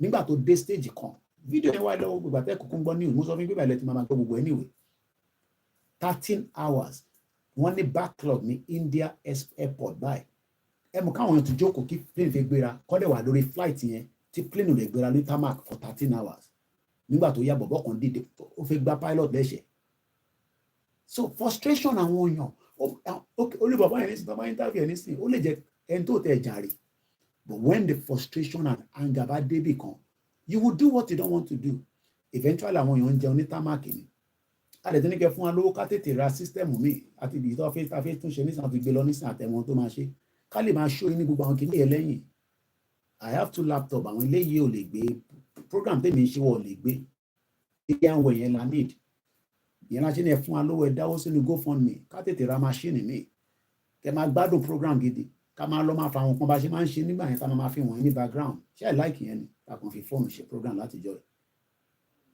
à ń sọ fún yín pé ọ̀rọ̀ tó wà ńlẹ̀ 13 hours káwọn èèyàn jókòó sínú flight kó má dẹ̀ move kọ́ dẹ̀ ti wà nínú ẹ tó fẹ́ yàgbẹ́ tó fẹ́ tọ̀ frustration máa dé nígbà tí flight kankan bá lè gbéra ní Muritala Mohammed airport nígbà tí èrò bá wà ní tarmac kọ́ sọ bọ́ ṣe fẹ́ gbéra wọ́n máa ju bọ́ǹbù síbẹ̀ ni so that's what we are saying so gbogbo yẹn á send a reaction káàkiri gbogbo àgbáyé gbogbo news àgbáyé á gbé nígbà yẹn ẹni yẹn ṣe rálẹ̀ nìkan lẹ́ẹ̀ máa ṣe lè máa fi gba Yorùbá nation èyí tó ti sọ fún ipẹ́ ti gba country nísìnyí adélé kan ẹ ti declare ẹ náà lè ṣe menstruation lè ṣe kinní kan lè ṣe occupation ẹ wá wà lórí social media ẹ wá tó ń complain nípa Nàìjíríà ẹ̀yin wèrè.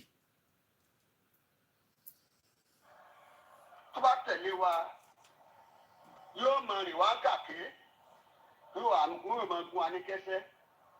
a máa dé pẹ̀lú Ọlákúnlé. ní agbára kòkòkò láti ṣàgbé ó ń lo sọ fún wa nígbà tó yẹ ká ṣàfọ́gun. sẹ́ńgbọ́. ó ní màsàmàjà. la fi máa kíkanjú. la fi máa kíkanjú lójú ogun. bàbá tèmi rí lélẹ̀ kò in his private residence ó sọ̀rọ̀ kúnlẹ̀ rẹpẹtẹ gbogbo àwọn British ten mo tá nǹkan lè gbogbo nǹkan ní bàbá ẹ̀ sọ bọ̀ kò ń ṣe fún social media so let's come back to our program. Tabarẹ́ni tó fẹ́ pè I will open the phone line for you to call in gbogbo alámọ̀ studio number wa ẹ jẹ́ kí gbogbo àwọn èèyàn wa tí ẹ ti wà lára program láti àárọ̀ ní kí gbogbo ilé nǹkan sí like I said ẹni tó bá ní àwọn ọ̀fẹ́ ntí gbòwó sọ we cannot help you it's entirely up to you ẹ jẹ́ kọ́kọ́ kí brother mi ìjáyà ẹ káàbọ̀ sórí ètò we appreciate you mo kí Lady K lẹ́ǹkan sí Lady K Ìfẹ́olúwa show my sister thanks so much mo kí ìyàwó Mary Olóyèdé mo fi tẹlẹdùmarè mo fi kíyìn mo fi tànàbí Muhammad sallallahu alayhi wa sallam mo fi ti Jésù Kristi màmá ni what God cannot do does not exist mo kí Mr. Akim Ayọ̀délé mo kí ìjáyà lẹ́ǹkan sí with so many of your comments there ẹ jẹ́ ká lọ sórí the next platform mo kí Ọkọ̀yà Fọláyàn mo ṣe rí fídíò mo ti wo fídíò yẹn but I will check it later I've been very busy especially láàárọ̀ lọ́sàn so bí alálẹ́ báyìí làwọn máa ṣe program so ẹ support wa mo tàn bí a backup channel wa ṣe àwọn backup tí wọn ṣe wọ́n ti sùn àti ẹ̀rẹ́ candidates níta látẹ̀ nǹkan ó dẹ̀ káwọn èèyàn ti fún wa lówó Kúnlé Bakers kò ní bàjẹ́ fún ẹ mo dẹ̀ kíyà mi ọjọ́ mo ń bọ̀ wá kí mo kí bàbá Shitu S Ọmọwùnmí àròlé Odùduwà mo ti rí yín mo ń bọ̀ lọ́dọ̀ yín bẹ́ẹ̀ Ismaila Ahmed mo kí yín Silver Badmus thank you so much Mr. Saheed Balogun salamu alaykum mo kí yín sá ìjẹ̀sìn kan mo gbé dání o ìjẹ̀sìn kan ló Ìgbòho gbé dání tẹ bá ń wá ibi tó ti ń jàjẹ̀sìn ẹ lọ bá àwọn àfáàyàn wọn kún lórí social media wọn mọ tó ń sọ so ẹ jẹ́ ká lọ báyìí mo kí ìyá mi lẹ́ǹkan sí can't love you less mo kí ìyàwó Elizabeth Adesanya mo fi tẹlẹdùmarè mo fi kí ẹ ṣé gan ni mà mo kí bàbá wa Alabi Samuel mo kí Alhaji Bashir I know he's always in the program but he's quiet àbọ̀rọ̀ àbọ̀yé o àbọ̀rọ̀ àbọ̀yé ìyá ẹ̀gbọ́n mi dáadáa àròlé Odùduwà ṣé ẹ̀rọ tutù yìí bàbá mi Kẹ́hìndé Òsẹ́nì ẹ ṣé gan ni mo rí Dizima 123 ó ní we will negotiate ẹ má yẹ kí nǹkan fún yín pé kí lẹ́mí pẹ̀ ní negotiate tẹ bá tẹ yìnbọn tẹ para yín títí ẹ sì máa negotiate máa wà nínú ìrìnàjò yìí akọ̀ ń bẹ Elédùmarè pé kí tàjẹ̀ sílẹ̀ má wà ní ìyẹn pa àní negotiate àwọn àfa oníyàwó mẹ́ta yẹn wà dáhùn lóhùn so àwọn tó bá ń fẹ́ ìjà ìsìn oríṣiríṣi pẹ̀lú náà máa ń lọ́wọ́ àwọn gossip nítorí wà látà àwọn kan ṣẹpẹtẹ́rì gbogbo yẹn náà máa ń gbádùn lẹ́ẹ̀kọ̀ọ̀kan just to so ìmọ̀lẹ́rìn àwọn sisters mi kọ̀ọ̀kan náà nínú lẹ́ẹ̀kọ̀ọ̀kan so but n tèmi gbé dání self determination ni èmi ò dẹ̀ sọ̀rọ̀ kó àtòbò ní bíbà ẹ má bínú fọ́nrán yẹn àrò àlefànṣá ni but àwọn kan sọ mo rẹ̀ sí lórí TikTok mọ́ so kódà wọ́n send message sí ni pé àwọn tẹ̀lé gbé ṣẹ́rí àyìn tá à ń sọ fún àwọn Fúlàní terrorists wọ́n ní social media TikTok I'm sure some of you have seen it àwa tá a kàn ń sọ̀rọ̀ self determination máa sọ email tó send sí mi mo tún appeal ẹ̀ wọ́n tún ní náà so call get out so I need it grandma Ali Ajayi mo kí dáàdì mi kan náà àwọn bàbá tó ti wà in their 80s wọ́n pè mí ní ọ̀sán yìí wọ́n bá mi sọ̀rọ̀ I love your feedback I love your advice but à ń bẹ̀ yín lórí ọ̀rọ̀ tó lóye ẹ mọ́kàn pé olóyè èèyàn ti Yorùbá nation ni ọlẹ́ la fi ń ní báyìí àtọ́lá Elédùmarè àtọ́lá Ọlọ́run ẹ imagine tó bá yẹ kó pa sílé ní July 1st I don't even want to think about it lè dúpẹ́ lẹ́ẹ̀kan sí fáwọn ìyàwó wọn easy mo ti rí ẹ ń bẹ̀ èèyàn easy DHL ló fi gbélé wá àtẹlẹ́ oníyẹ tó bá máa cost òun ni náà búrò mi a máa ń ná tán délẹ̀ ni ìjẹ̀bú rẹ̀ láhùn ọ̀nà láhùn irọ́ lápá àláhùn lẹ́ǹkọ̀ọ̀kan làwọn kọ́kọ́ láhùn ní wa ni mo kí gbogbo àwọn Èkìtì Àbálẹ́kìtì mo kí wa media àzọ lẹ́ǹkan Sọmọlúkà mass b kò ṣe takuntakun mo kí ẹ ó ti sùn àti ń jí láàárọ̀ bọ́n gbà sí fún wọn ni mo kí ìyá wa Oyin Ọlábísí mo kí bàbá mi Jímọ̀ rẹ̀ mo kí gbogbo àwọn tó wà lórí program wà látàwà ń bẹ ó ti sùn olórí ẹbí wa nìyẹn ìbá pè ní sáà máa dé níbà ẹni àbí àwọn ṣẹpẹtẹrì ọjà tó gbà sí fún àwọn bọ̀bọ̀ dark man yẹn èmi bọ̀bọ̀ yẹn yé gan mo like it very dark man bọ̀bọ̀ yẹn strong gan ó strong ó fi ṣàwálẹ̀ Nàìjíríà tó bá strong irú èmi náà nísìn ẹ fi ṣàmì wálé rọlẹ̀ pa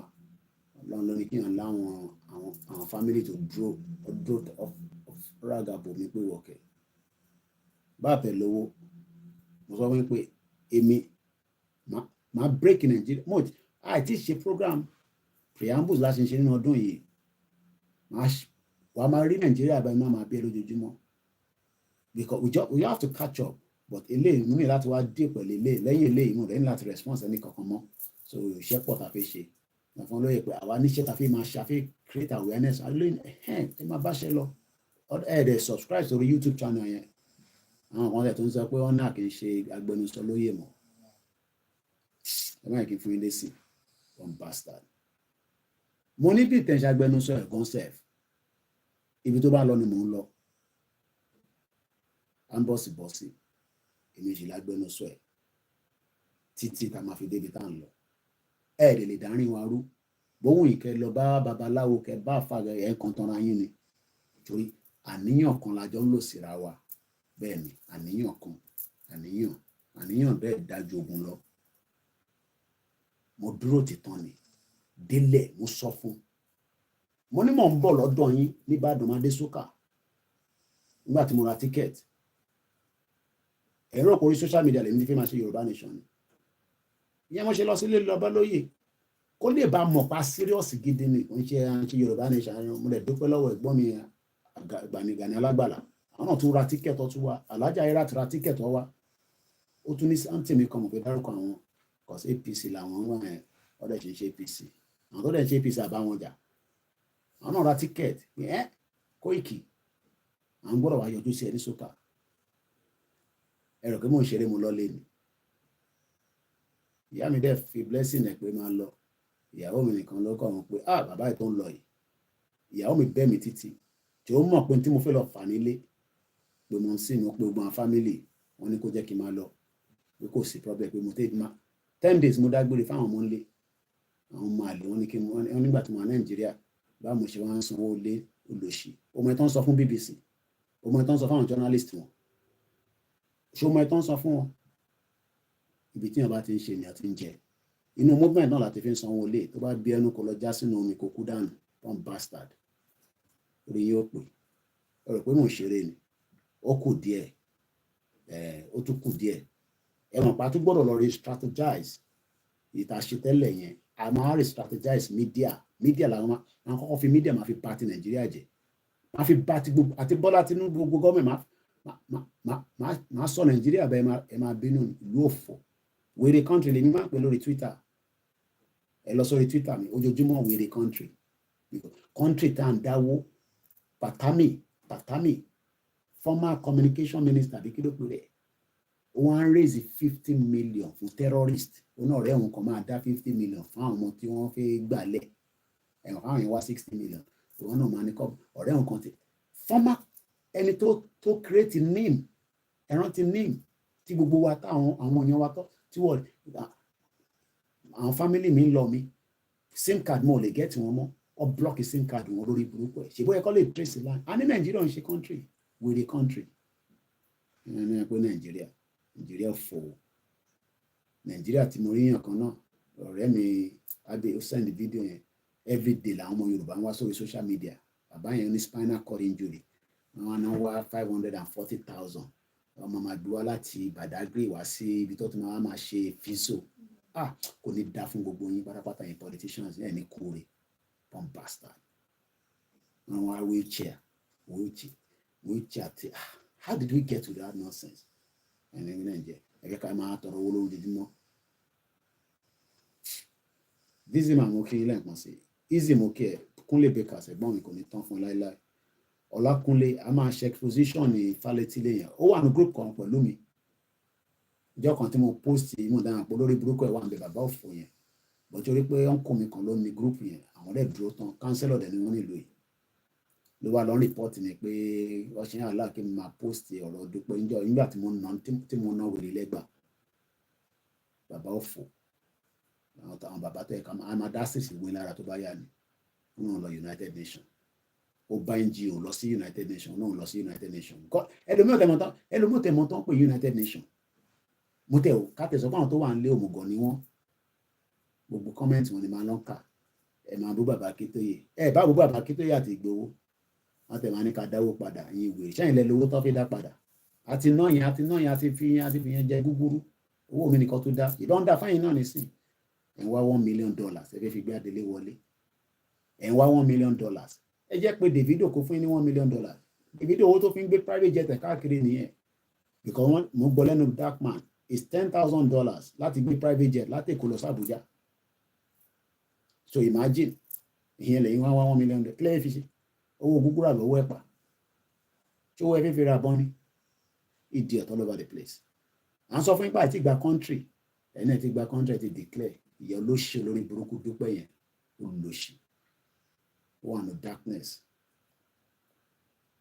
àwa mọ̀ dáadáa tó yìí ẹ ṣe gbé tí ẹsẹ̀ gbẹ̀mọ́ bọ̀ kí àwọn èèyàn gidi tó wà lórí platform mo kí J-Wire ẹni let my people go Igboho said to the world and they all turn a deaf ear there will never be a peace in the world I said it in 2020 not until Euroba is set free ẹ ṣe gan dem pin ọ̀rọ̀ ìmọ́lẹ̀ let my people go tẹ́ ẹ bá ti fẹ́ peace wàhálà ló ń bọ̀ bẹ́ẹ̀ ni Mr. Oke Kayode wèrè people ẹ máa fi comment sí kéde máa rí yín wàhálà tà ó ní who and who for United Nations fẹlá nìyẹn àgbà àwọn ọmọ ẹ̀dẹ̀ ń ṣe fàájì nísìnyí ń fọlá bàbá wọn fi ń gbádùn ní kíló kan ta ló tún wà ń bẹ káàkiri line yẹn wà open tabarẹ́ni tó fẹ́ pè so ẹ lè pè wọlé tabarẹ́ni tó fẹ́ ṣe mú ẹ má bínú mọ̀ tán wifi mi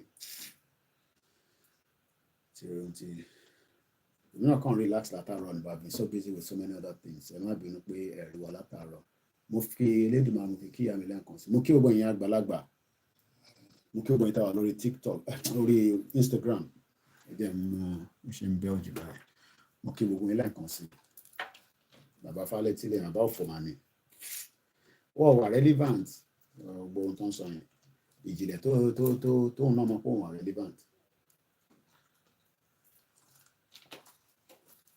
mo ò dẹ̀ blame ẹ̀ inflation wà ní Turkey so òun náà gbọ́dọ̀ sustain rẹ̀ Turkey ò dẹ̀ fún yàn níwèé ìjìnlẹ̀ ò dẹ̀ fẹ́ ọmọ Turkey ọmọ Yorùbá ló fẹ́ bìkọ́ mo bá yàwó ẹ̀ sọ̀rọ̀ nígbà tó mu kò ń jẹ́ pé lórí fóònù bọ́ mo bá sọ̀rọ̀ lórí WhatsApp ọmọ Yorùbá lẹ́ni tó fẹ́ tẹ̀tún gbọ́ pé wọ́n ní ẹ̀gan ọkùnrin ṣe tó ẹ má ìkìtẹ̀ lọ síbẹ̀ family problem wọn ni ètò kan mi mo ti gbọ́n kàn mí lórí gẹ́wọ̀n yẹn Mr. Adewale Kaori Moki, Mr. Victor Moki Adeni Arole Odudua, bẹ́ẹ̀ni Dípò is a scammer, ẹ má dá lóhùn, scammer ni.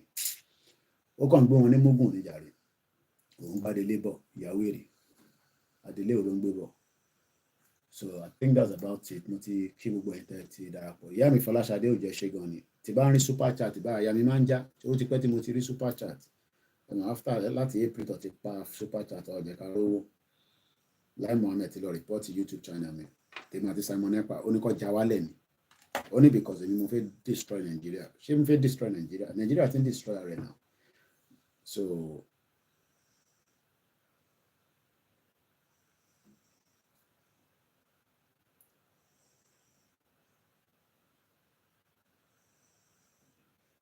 àwọn èèyàn tó máa ń ṣì ń send owó sí wa dúpẹ́ lọ́wọ́ yín o, wọ́n ní wọn kàn ti send kankan sí wa náà, wọ́n ṣe send the receipt yẹn gan ni, mo dúpẹ́ lọ́wọ́ yín mọ́mí, ẹ ṣé gan ni.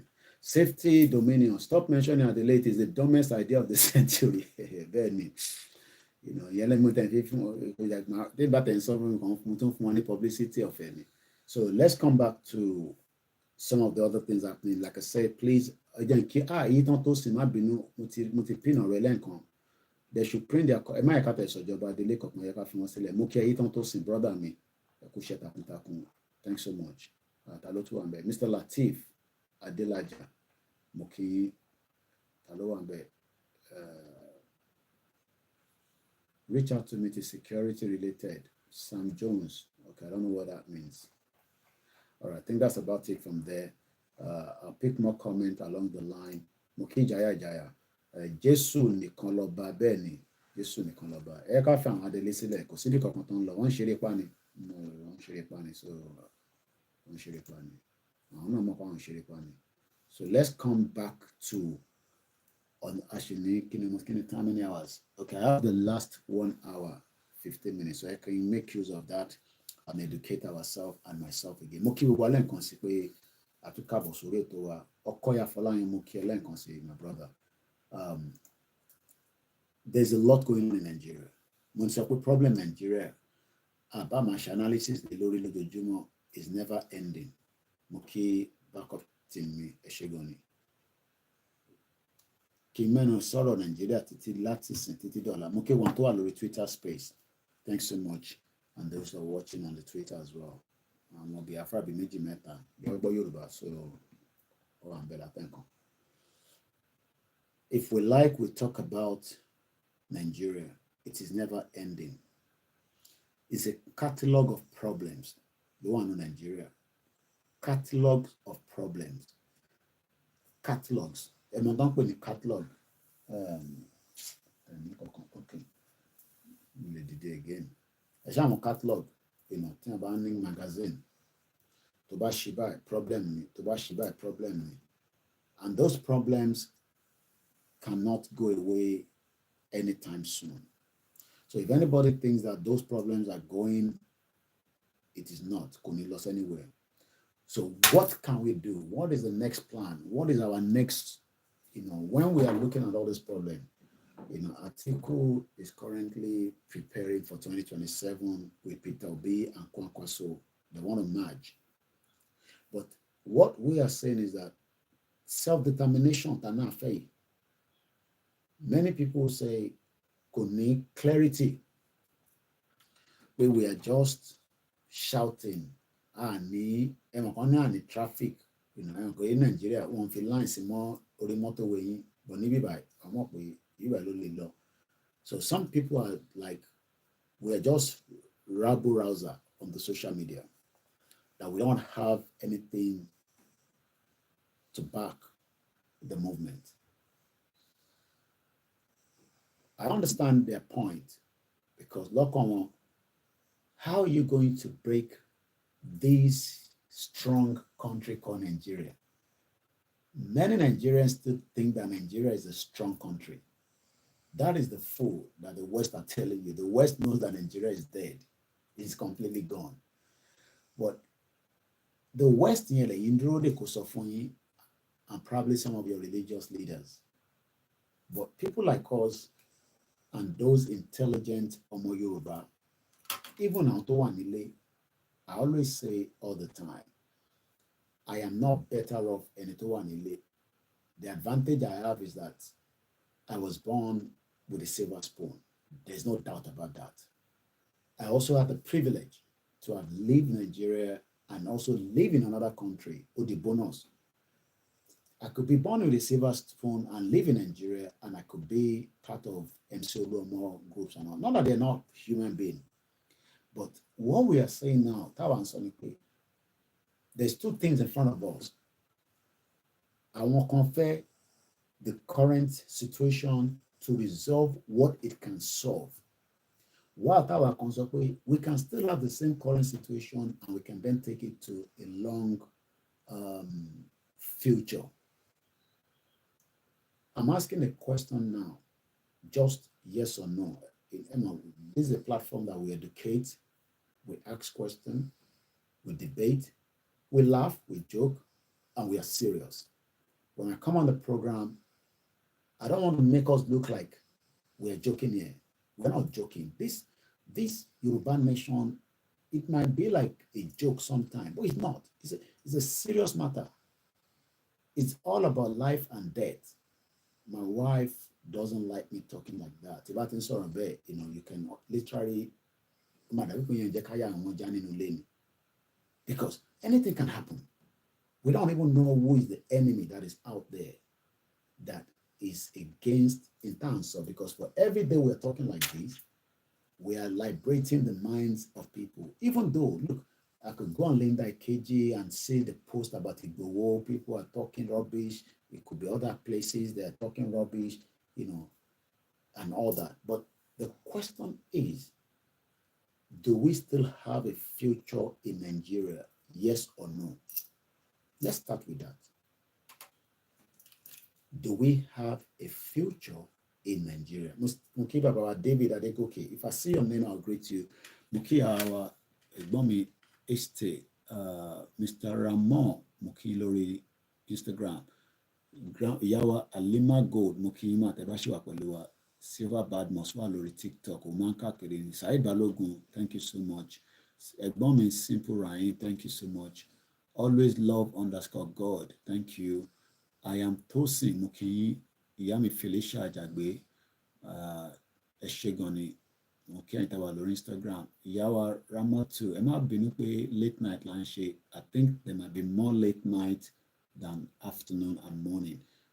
Mofeka Koikimedia, Mofima trainer one, Koyapa on Emma Bola Ro, Imama Tralati Shale, so I live balance. So I set one up, over 200 pounds.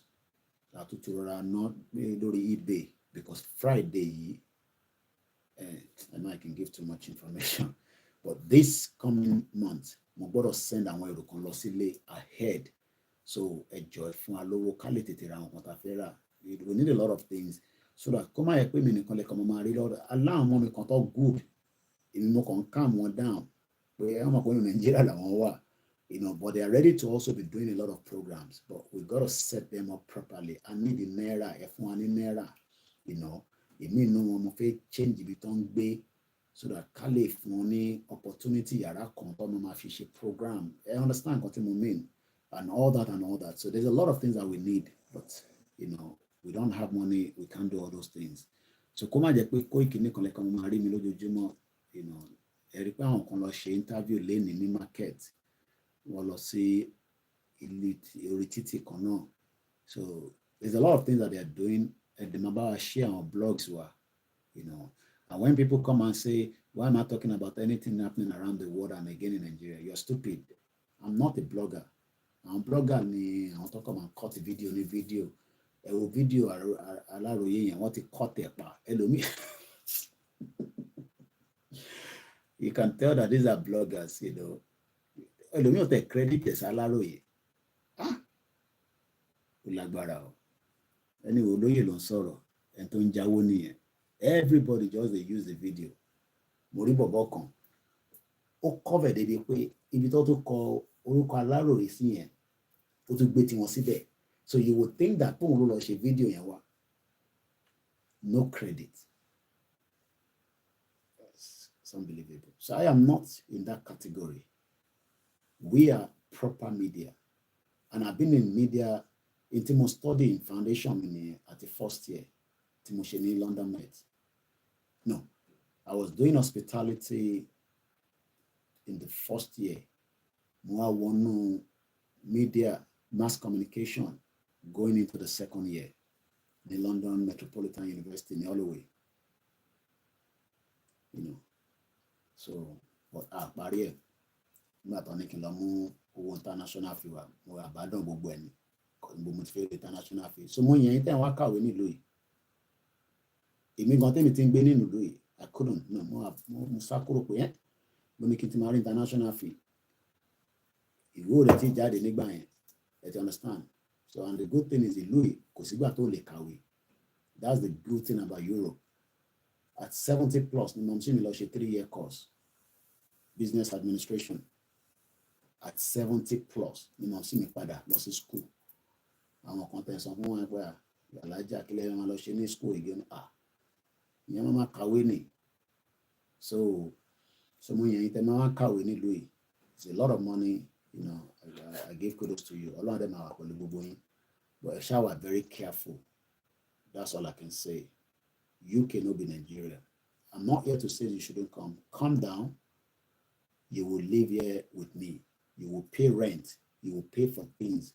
Your family will not accommodate you after 6 months. Room. Nobody slap you, face my face you, but you'll be living with people. You know what missing a life yemo, Kawati Lomo, Mulekomosini Yarake Yoko. So our Ibeni flat. But you want to share day, one of my people you baming on our toilet, Elumi Yagbekuni flush. Elumi Majeon, Umagbepe to different people from different countries. Umagbepe to Hindu. So what to man's religion. So what can you why they train our to buy the UK of America? Ìyẹn la ṣe ń sọ fún yín pé ẹ jẹ́ ká tètè ṣe wàhálà kó pọ̀ kí wàhálà wa kó pọ̀ ká lè push Nigeria away. So mo tún bi wá lẹ́ẹ̀kan sí, do we have a future in Nigeria? Yes or no? Do we have a future in Nigeria? Ǹjẹ́ a ní future nínú Nigeria? Easy sọ pé no, èèyàn méjì péré ló dá mi lóhùn. Grandma sọ pé no, Mr. Kayode sọ pé no, Olakunle sọ pé no. Àwọn tó wà lórí Instagram àwọn ti sùn. Bí akakoko pa Instagram, àwọn tó wà lórí Facebook àwọn down, ó ti rẹ̀ wọ́n, battery yìí ti lọ́lẹ̀, ẹ má bínú, gbà tó síná, ìlú òfò, ìjáyàjáyà mo kí ẹ. The question then is, if we don't have ẹ̀gbọ́n mi lásìkò mi láwa mo kí gbogbo ẹ̀yin èèyàn wa káàkiri, mo kí àwa mọ̀rọ̀fà láwa, at least that way mo fi track yìí náà ni kí n fi mọ̀ tó wà lórí ètò. Oluwashola Shelesi, okay. Àwọn èèyàn ti ń dáhùn. You know, gbogbo wa kì í ṣe ghost, a dẹ̀ ń ṣe AI. Wàlátà ló like AI. So, if there is no future in Nigeria, mo kí gbogbo ẹ̀yin tẹ́ ń support wa náà pẹ̀lú àdúrà àti gbogbo ẹ̀. If there is no future in Nigeria, ìyá mi sọ pé no. Bàbá Kúnlé Ṣítà, mo ti miss ilé-iṣẹ́ yìí yẹn. Mo fẹ́ print banner nísìn gan fún Koikimedia. Mo ní di banner tá máa lò níjọ́ yẹn náà. Tèmi náà máa àwọn èèyàn ní kí ló tún sọ yẹn fún nísìn. Gbogbo nǹkan kọ́ tá máa ṣe kọ́ ni máa sọ níjọ́ yẹn. So ẹ̀gbọ́n mi Dizzy máa wọ́n sọ pé Koiki we will eventually crack the code. Mo like ọ̀rọ̀ yẹn. Ṣé rí statement tí mo lò lẹ́ǹkan yẹn kò ṣe pé mo rò tẹ́lẹ̀. Gbogbo tí mo sọ látẹ̀ǹkan mo kí àmì tó sìn 2020. Bẹ́ẹ̀ pé bàbá mi dẹ̀ ní any longest time àlàáfíà mo wà. I gbọ́dọ̀ crack code yẹn, but UK ti fi code yẹn débi pé wọ́n ti block ẹ̀, wọ́n ti fi oríṣiríṣi kan block ẹ̀. Kódà ara block it fún wa ni pé káwá kàwé ní bíbá, but wọ́n ló máa lọ ṣẹ́ náírà sí pound sterling. Wọ́n ní káwá ṣiṣẹ́ wá fún wa ní COS. Mo sọ fún yín pé family mi, ẹ̀ tó jẹ́ family mi kan, ọmọ 3, ọkọ ìyàwó àti brother àwọn 5 lọ́dẹ ní last year. Àwọn míì tuntun ti dé náà bẹ́ẹ̀. Ṣẹ́rí gbogbo kìíní yẹn wọ́n fi ń disguise fún wa ni. UK is a very beautiful country. Don't get me wrong. America is a beautiful country. Europe, don't máa kí n kan fún ẹ pé kò look pẹ̀lú òtútù àtòtútù. I'm still better off. Kí ni mo jẹ lálẹ́ àná? spaghetti, omi ọbẹ̀. Kódà mo tún ra kíní mo lọ pé n bá ok ẹ jẹ́ n fi kọ́kọ́ ẹ jẹ́ n fi kọ́kọ́ mọ̀ ni.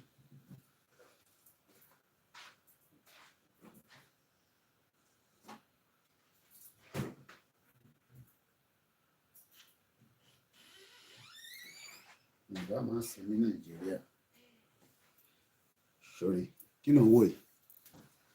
Fanta àti tin bitter lemon. Whether I am in Nigeria or not, kò sí nǹkan tí mo fẹ́ nínú Nigeria tí kò ní dé sí London tí mo lè get. 10 years from now, n bá máa wà Nigeria, I miss nothing. 20 years from now, n bá máa lọ Nigeria, I miss nothing. The only thing tí kò máa miss ni pé I don't know. Bí àwọn tí wọ́n ti rí tí wọ́n fún ní visa. Bí a family kan tí mo fẹ́ kó wá tó ti fún ní visa. Torí UK ọ̀rọ̀ visa yẹn wọ́n máa ń dàbí luck ní try your luck.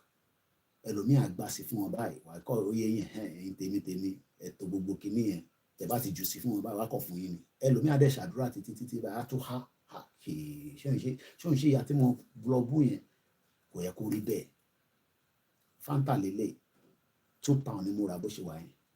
£2 yẹn nísìn èlò ní £2 láàárọ̀ yìí nísìn 3,000 naira ká mo lọ sí 1,500 ó dà pé owó is 1,600 èlò lówó lẹ́ni mọ́ sí kàtà sọ pé 3,000 èlò ló ń ta Fanta nílé nísìn ẹ̀yin tẹ́ wà Nàìjíríà èlò ló ń ta ẹ sáré fi sínú comment section mo mọ èlò ni mo ra ó dà pé £1 ni mo ra ilé èmi láìkè ilé ìgbọ́n nígbà tí mo wà Nàìjíríà bí ṣe tó lọ bá pàdé ní store kan ní yàrá kọ́kọ́ra méjì wọ́n á pè fake ni torí Nàìjíríà fake ti pọ̀ jù olú ẹ̀ tó máa mú fake ní London mo lè fáwọn ọmọ mi mú ní kele àwọn ọ̀là àmọ́ èké láìkèlè bòtí lè nísìn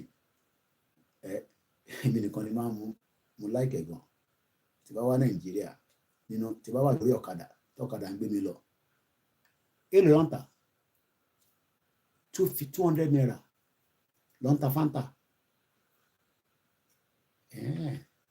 ó cheap tó yẹn nílé ni bẹ́ẹ̀ bàbá yìí ti lọ bí ayé lọ́lọ́pàá èlò ń ta Fanta rẹ ní dámi lóhùn látẹ̀ nǹkan kò sẹ́ni tó wà Nàìjíríà ní Ọlákúnlé 400 naira ok àwọn Ìlọrin wọ̀ lájú ẹ má bínú yàrá Ìlọrin bí àlọ́ ṣe ń ta ní 250 kò sẹ́ni tó máa rà ní Ìlọrin 400 naira wow ok wọ́n ní between 200 and 250 naira ní Ìlọrin ẹ̀wọ̀n pẹ́yìn tẹ̀wọ́n Ìlọrin ẹ̀ lájú kò sérò níbẹ̀ so lẹ́kọ̀ọ́ náà ní sin so 400 naira bí ẹ ṣe gan ni ok that means pé business làwọn tó ń ṣe ìjẹ́ mo ní wọ́n lọ ṣe business báyìí ká fi Yorùbá nation sílẹ̀ owó lélẹ̀ yìí plastic is 300 naira no bottle lélẹ̀ yìí ó lè ń ṣe plastic o bottle ni o that means pé èmi rà ní 3,000 ní London àwọn àjẹbẹ́ yẹn sáré bí calculation lè tí bá yọ 300 owó tó fi gbé wá ká tẹ̀ sọ pé give and take owó tó fi dé London is 1,000 naira wọ́n ń jèrè 2,000 naira ṣe rárá tá à ń sọ fún wa nìyẹn pé Nàìjíríà kò ń ṣe country 2,000 naira I mean 3,000 naira ni mo ra kìíní nísìnyí so future wo la ní má bínú ẹjẹ ìjọ díẹ̀ ìyàwó mi ti bá mi jà ó ní èmi ni mo ra méjèèjì mo lè ti mú tán mo gbọ́dọ̀ ra mí fún lọ́la.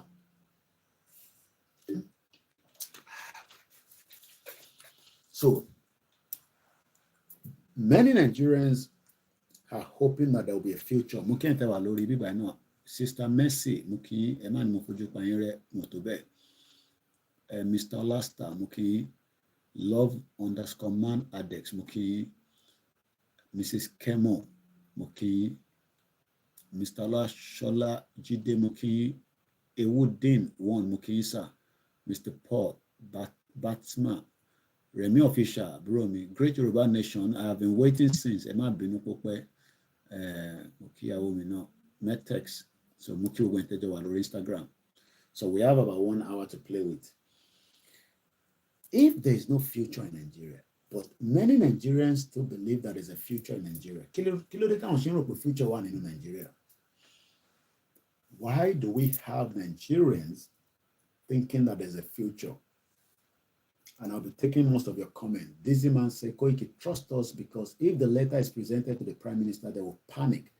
But I need to buy email Baba fún my update. Eshegon Mr. Olushoji on Akweto. Moke grammar len kan si Folashade Ojo. Eba nke grammar nínú ilé. Moke àwọn GR1. Àwọn kan ti lọ sùn. Nígbà tó bá wò lọ́lọ́ máa ní, Koiki, ó ti fire jù. Mo like spirit bó ṣe láti rí nìyẹn. Mr. Koiki, too much is not too good for our health. Water is better. Kí la fi ń ṣeré bí omi. Ẹ̀rí pé omi mo kọ́kọ́ mo lẹ́ǹkan. Àbí máa ń mú mi dáadáa. Ìmáàmù tí bá lọ toilet títọ́ mi ò bá ti clear dáadáa. Àwọn ò tí mú mi púpọ̀ nìyẹn. Máa mú like omi. But gbogbo àwọn kìnìún náà kò ṣe pé ó dáa púpọ̀. You know, nothing is too good, nothing is too much. Ni mo máa moderate ẹni. Mo tẹ̀ wo fídíò kan tí yàn consent sí mi pé oríṣiríṣi nǹkan náà ló máa ń ṣe lórí TikTok. It's about health. Make sure you check your health. Èmi kí n máa lọ ṣe kíní ẹ̀ BMI. Mo ti ṣètọ́dún yìí, so mo máa ní láti lọ, mo tẹ̀ ní láti book fún ìmọ̀ àkọ́ lọ sọ́dọ̀ GP mi ni màá kọ́ gbọ́wọ́ sínú machine. Màá ṣe fídíò tí bá máa lọ síbẹ̀ again. Mo lọ ṣe BMI mi. Ṣé mi dàbí obese? Mo rò bẹ́ẹ̀. Gbogbo kíní ẹ̀. But Nigeria ní sanwó ló máa lọ fi ṣe. Though àwa náà sanwó fún níbí by the true tax. So if there is no future in Nigeria, then why are we working towards a country that doesn't have a future?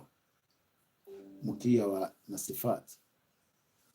Why are we working towards it? Because it seems that many Nigerians want a country that works. Okay, it's not to 250 naira. Nigeria is a destiny killer. How can you have a future in it? Mr. Lawrence, until we Nigerians ready to face the reality, most especially we the youth, believe we have no leader in Nigeria. Many people will tell us, and a good leaders need. Okay. Nigga la fe ni good leaders. When do you think that we can have good leaders? Because I want to want the they are not going anywhere. Obasanjo just said it. They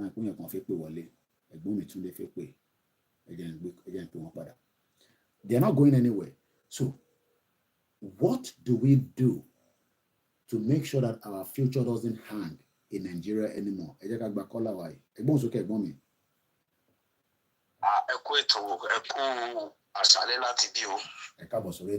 Lọ́dọ̀ tiwa aago méjì fi lọ lò ní Nàìjíríà aago mẹ́ta fi lọ lò àgbọn yín. Aago méjì ló fẹ́ lù máa sí 6:57. Can imagine. Ẹ kú ètò. The Lord is your strength. Amen. Amen. Honestly, mo kàn fẹ́ ọ̀rọ̀ wà ní background mo ṣe dé láti fi ṣe tí mo ra ń gbọ́ program mo fẹ́ ọ̀rọ̀ wà ní background kí ọ̀rọ̀ máa pín ní comment mi lọ. But you asked one very vital question, and I felt there's a need for me to call in and make an input. That question you asked is a very key question. Everybody answer in the comment. And that question will be, Nigeria actually okay. Is there a future in Nigeria? Okay, that's a very critical question. Anybody in life. There is a place for hope. So hope in life. And it's you need hope in life. Could achieve anything. But there's something we call false hope. And I will ask you a few questions. Okay. Maybe I will answer a question to Bhari. But I want you to answer the question on behalf of every members of the Koiki family. Àti àwọn tí wọ́n kàn wá gbọ́ láti wá ṣe àbòsí. So I want you to answer those questions on behalf of everyone. The first question I want to ask is this. Can there be a fruit without a seedling? Is it possible?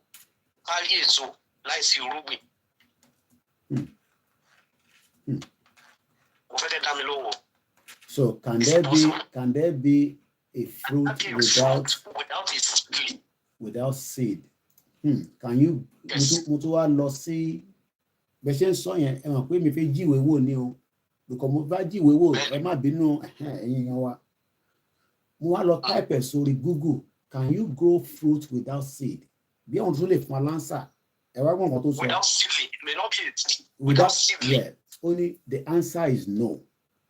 Can you plant a seedless fruit? Question mark. The answer is no. You can't plant a seedless fruit because the plant that produce them don't occur in nature because they are sterile. That means they can't reproduce. That's good. The second question, can you have a seed inside a bottle and expect it to grow? Where you bottle it, you put a seed inside the green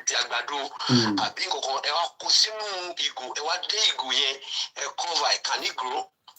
It go 1 liter, 1.5 liter Volvic ló wà wájú mi. Mo mọ̀ pé mo ti mọ̀ sùn ó wà nínú kitchen. So then sọ ní pé tí bá ju ọsàn yìí síbí báyìí kí wọ́n á gbé sílẹ̀ báyìí kí wọ́n á máa wò lójoojúmọ́ pé kó grow àbí. Mo rẹ̀ ṣí cover yẹn. Kò lè grow. That's the second question. Now, when you have a seedling, or when you don't have any seedling but you are expecting a fruit, that's self-deception.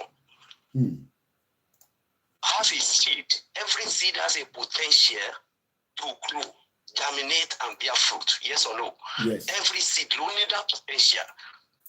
That is a criteria. Criteria, and the place you want to put it must be favorable. For that, germinate. Yeah. Bring fruit. Only that only domi. Only the nutrients. Then now, if these conditions are not met, it will remain a powerless seed. Maybe teba feasible teba kwa gbado sunu ego for 1,000 years. Toba wunyi elora sun lórí òkè Babalola, òkè whatever you can go to pray. Eli pray títí èyàn tọmọdé máa fi dàgbà tó máa fi kú from generation to generation, it will remain there. Nothing is going to happen. That is called false hope. You know, false hope. Hope tí ó so tọ́nú. Ọ̀kárọ̀ ìyá wa Tóyìn Ọláoyè mo kí yín mà màmá dáadáa. Gbádùn yẹn gbọ́ mi. Now, let me relate it to the question. Béèrè ìpèsè Nàìjíríà lè fi wà okay. The question is no. And the reason is this. Trend in everything. You look at trend. Wọ́n ní ojú tó bá máa báyàn tálé, wọ́n ní kò kí n fi àárọ̀ kò kí n fi ṣe pin àbí bẹ́ẹ̀ kọ́. So, bàbá béèrè pé ǹjẹ́ Nàìjíríà tẹ̀ sí dáadé tí wọ́n ṣe rere rí? Nàìjíríà ò ṣe rere rí. Ṣé ti understand? Nàìjíríà ò gbà rí, kò fìgbà kan dá rí. Ìgbà tí wọ́n lè point at wípé the whole world was talking about the country called Nigeria. Ìgbà tó ń run regional structure, tí everybody ní regional autonomy, tí wọ́n run ìjọba Western Nigeria. Mo listen to interview Koikimedia recently, and he was saying that the Western Nigeria under Obafemi Awolowo was adjudged to be the fastest growing national entity in the entire world. Koikimedia, that little recently, ni ó sọ ọ̀rọ̀ yẹn talking about the marginalization of the nation in Nigeria. Now it said, and I quote again, it said under the government of Western Nigeria, under Obafemi Awolowo, he said the world adjudged the Western Nigeria to be the fastest growing national entity at that particular point in time. He said, and the Eastern Nigeria, Western Nigeria, but àwọn náà ń wò wọ́n bí àwòkọ́ṣe láti drive growth.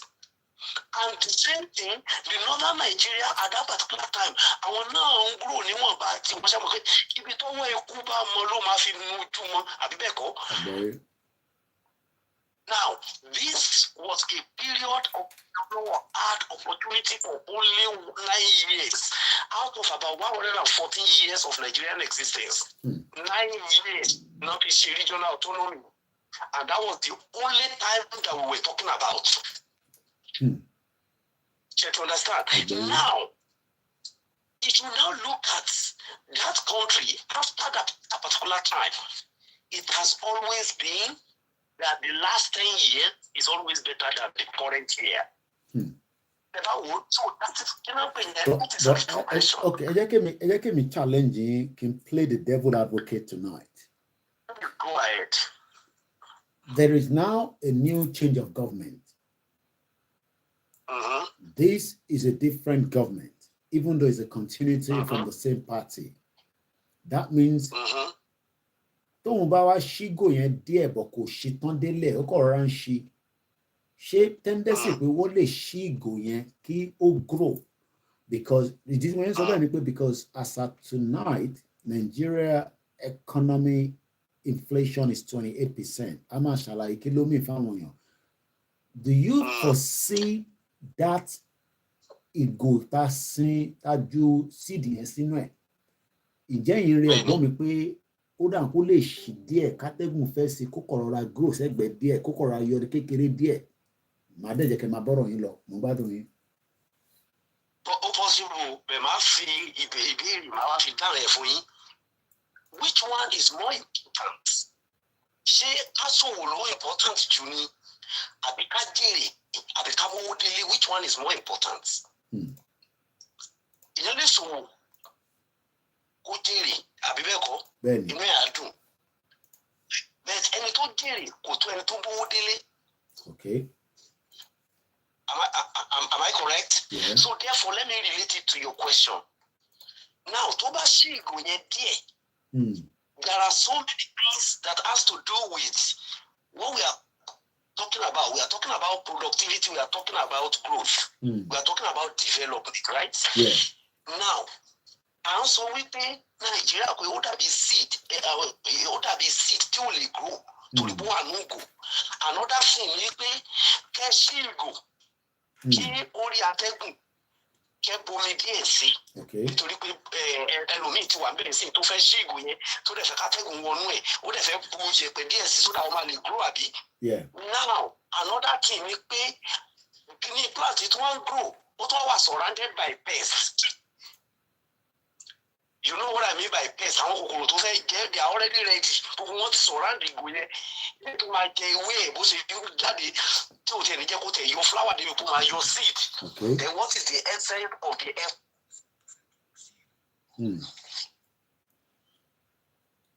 Ṣé ẹ understand nǹkan tí mo sọ? So it means that ẹni tó ṣí ìgò is a wasted effort because ìkan tó fẹ́ gbìn yẹn ó ń gbé nígbà tí èèyàn fi olóńgbò nígbà tí èèyàn fi sọ ẹja. Now you want to open a bottle of that seed so that it can grow. Meanwhile, it is surrounded by things that you don't have the power to remove. Now, what am I trying to say? It's a country it was established not for the people. So there is no program anybody that we actually address the need of the people. Because it was originally not designed for that. It was created in the interest of the British and for the British. Fundamentally, now from there, if you see anybody that is still ruling that country, the British is ruling Nigeria by proxy. So why are we having Nigerians having this mindset that the growth is going to happen? The future is bright. That is what we call denial. That's what we call denial. And then you know in your own body system that you are feeling sick. You get what I'm saying? Yeah. You are saying you can see that you are sick already. And you're now telling people, I'm strong. Apology to religious people. I'm just trying to go into literal meaning now. That's the way it is. You are sick, but you are saying you are strong. Okay. Yeah. That is all denial. And then to drive my message home, because of every other person that may want to call me or want to follow you as you are going. Yeah. Now let's take it back. During that 9 years of Chief Obafemi Awolowo, he created all the industrial estates, the Odua group of investment, and a number of estates. Yeah. There was development, there was employment, there was free education, there was free medical services, and all institutions were working. Civil service was with respect and dignity at that particular point in time, right? Yes. Now, gbogbo factories tó kọ́ sí ọba Accra, ọ̀pọ̀lọpọ̀ ní chimney lórí. Ẹ bá lọ sí opposite Guinness níbi Dunlop yẹn, chimney wà lórí ẹ̀, but it's now a church. The chimney factory wà lórí ẹ̀, but it's now a church. All the factories, all the conglomerate, tó kọ́ nígbà yẹn, every one of them not pack up. And as we speak right now, up to this month, company are still leaving Nigeria. That is telling you that if anybody is giving you the rhetorics, they and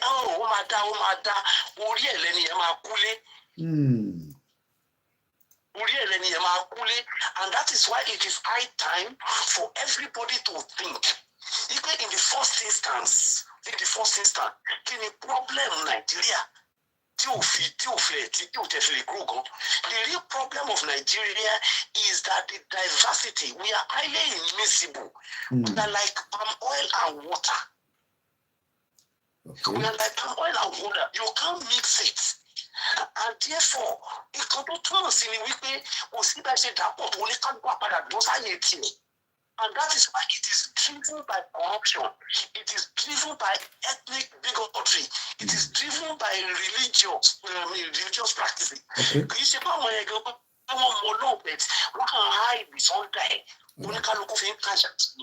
you understand? So as far as that structure is concerned, it cannot work and it will never work. It will never work. Wow. So therefore, what are we supposed to do?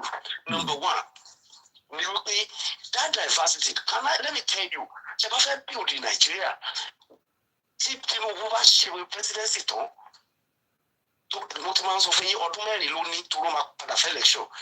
Ordinary loaning to is going to the north. Now, I want to ask you, in 1,000 years, do you think we can change the ideology of a nomadic Fulani man? No. We can't because even Chief Toladeni says so that we can't change it. There's no way we can change it. It's not possible. Change ideology, no, we can't. Can embrace technology, can embrace the development, can embrace the education as we have done. In 1,000 years, you can't achieve that. And then you now want to fuse us together and you want to tie a snake and a rabbit together to go in a race. You come up and say, okay. That is a good start. Let them split it. We are big enough, more than enough, to be a country of our own, and we have all it takes to build a nation that will be respected among the Committee of Nations. God bless you, Koiki. Thank you so much, and that was a very good input there from the family of the Koikimedia, which everyone is all as well. Moki Yoruba Nation Mega Rally, Moki Ikomo Oko Yoruba Gba Yoruba Nation Prayer, Shomolu Bariga Yoruba Nation Now Omoba. Moki, Yawa Babawa, Mokini Aja, Mokini Bubule Yoruba Nation or your chapel at Ondo without leaving anybody behind. Tokyo _778. Keep the comment coming. Dizzy man, we will crack the code. What code? I'm sorry. Code it Britain. I totally agree with the last caller as well. Let me bring you up to date with a lot of activities happening within the contraction called Nigeria. Let's talk about the inflation. Please do follow our blog. They mandated them to give us up-to-date news of what is going on in Nigeria. When you see it about click Lilori, we need that click as well on our website, because website ni the more you help the website, it's even much better than helping me with the YouTube, because later on we can use that website to raise a kind of revenue for my platform. So, but if you're not helping us on there and you are just going on our YouTube, which is not giving us anything, it's literally not giving me anything. So the website, we are building that. That is why we are writing a lot of things. And it's not just blog. When you go on the website, www.koikimedia.com, everything about Yoruba Nation, you will find it there. So we've dedicated the Koikimedia for the purpose of this movement until further notice. It does not matter how long, but we pray it doesn't go long. So let me tell you, TikTok replied back to me 17 hours ago, January 15, 2024, at exactly 5 minutes past 9 a.m. Dear TikTok user, we have reviewed your appeal and found that your account violated our community guidelines. Your account can't be restored in Koikimedia from TikTok. We ask that all users follow our community guidelines. You may have other ways to seek resolutions, such as out-of-court dispute, settlement processes, or in-court proceedings.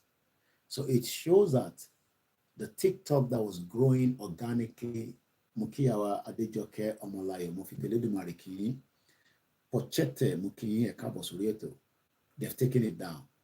Am I going to open another one? I'm not.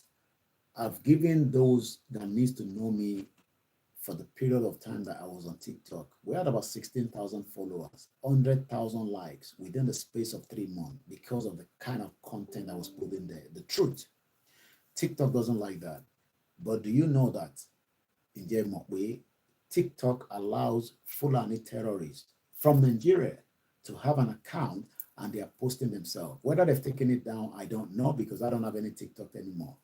That is the kind of why we say, Itoje platform to organic, the website, please, make sure we unlock by clicking on it. It's very, very important. I'm going to share the link again of the website, but it's www.koikimedia.com. I don't own Facebook. I don't have monetization on it because, again, it's the same problem I have with TikTok that I'm having with Facebook. The reason why you don't see my numbers growing is because they've shadow banned the page. So that is where we are. Does that stop me from talking? My YouTube is still growing. We have more good followership on Twitter. And then even though we go live on all the platforms, I still get 1 or 3, 5 people at least on all the platforms. So in average, any of my videos is still trending. Even though $1, it will literally help. Look, I look at Al Jazeera all the time. I look at the Advantage. All these platforms are doing very strong because they have, financial backup. We don't have it. We rely on the public to support and help. And some of you are trying, but if everybody is putting that £1, it doesn't have to be £50. If you can have it, yeah. But we expect everybody to I understand that some of you in Nigeria are also complaining that somebody sent me an audio, you are finding it difficult to listen to all the program because of internet. Look, again, if Koikimedia has a lot of money, I can talk to Elon Musk to give me a signal for the satellite, and then I will then allow you to log in, but we have to pay for this. If we cannot launch our own satellite to the space, we can do a business with Elon Musk. He's a businessman. I can do the business with him. But Timoni, though we can negotiate with him, if we have the right team as well, to say, look, Elon Musk, Yoruba Nation, why you? It could be an opportunity as well for you in the future. Give us a satellite to allow our people to listen. This is where some of you should be able to come in. This is how we should be moving the movement.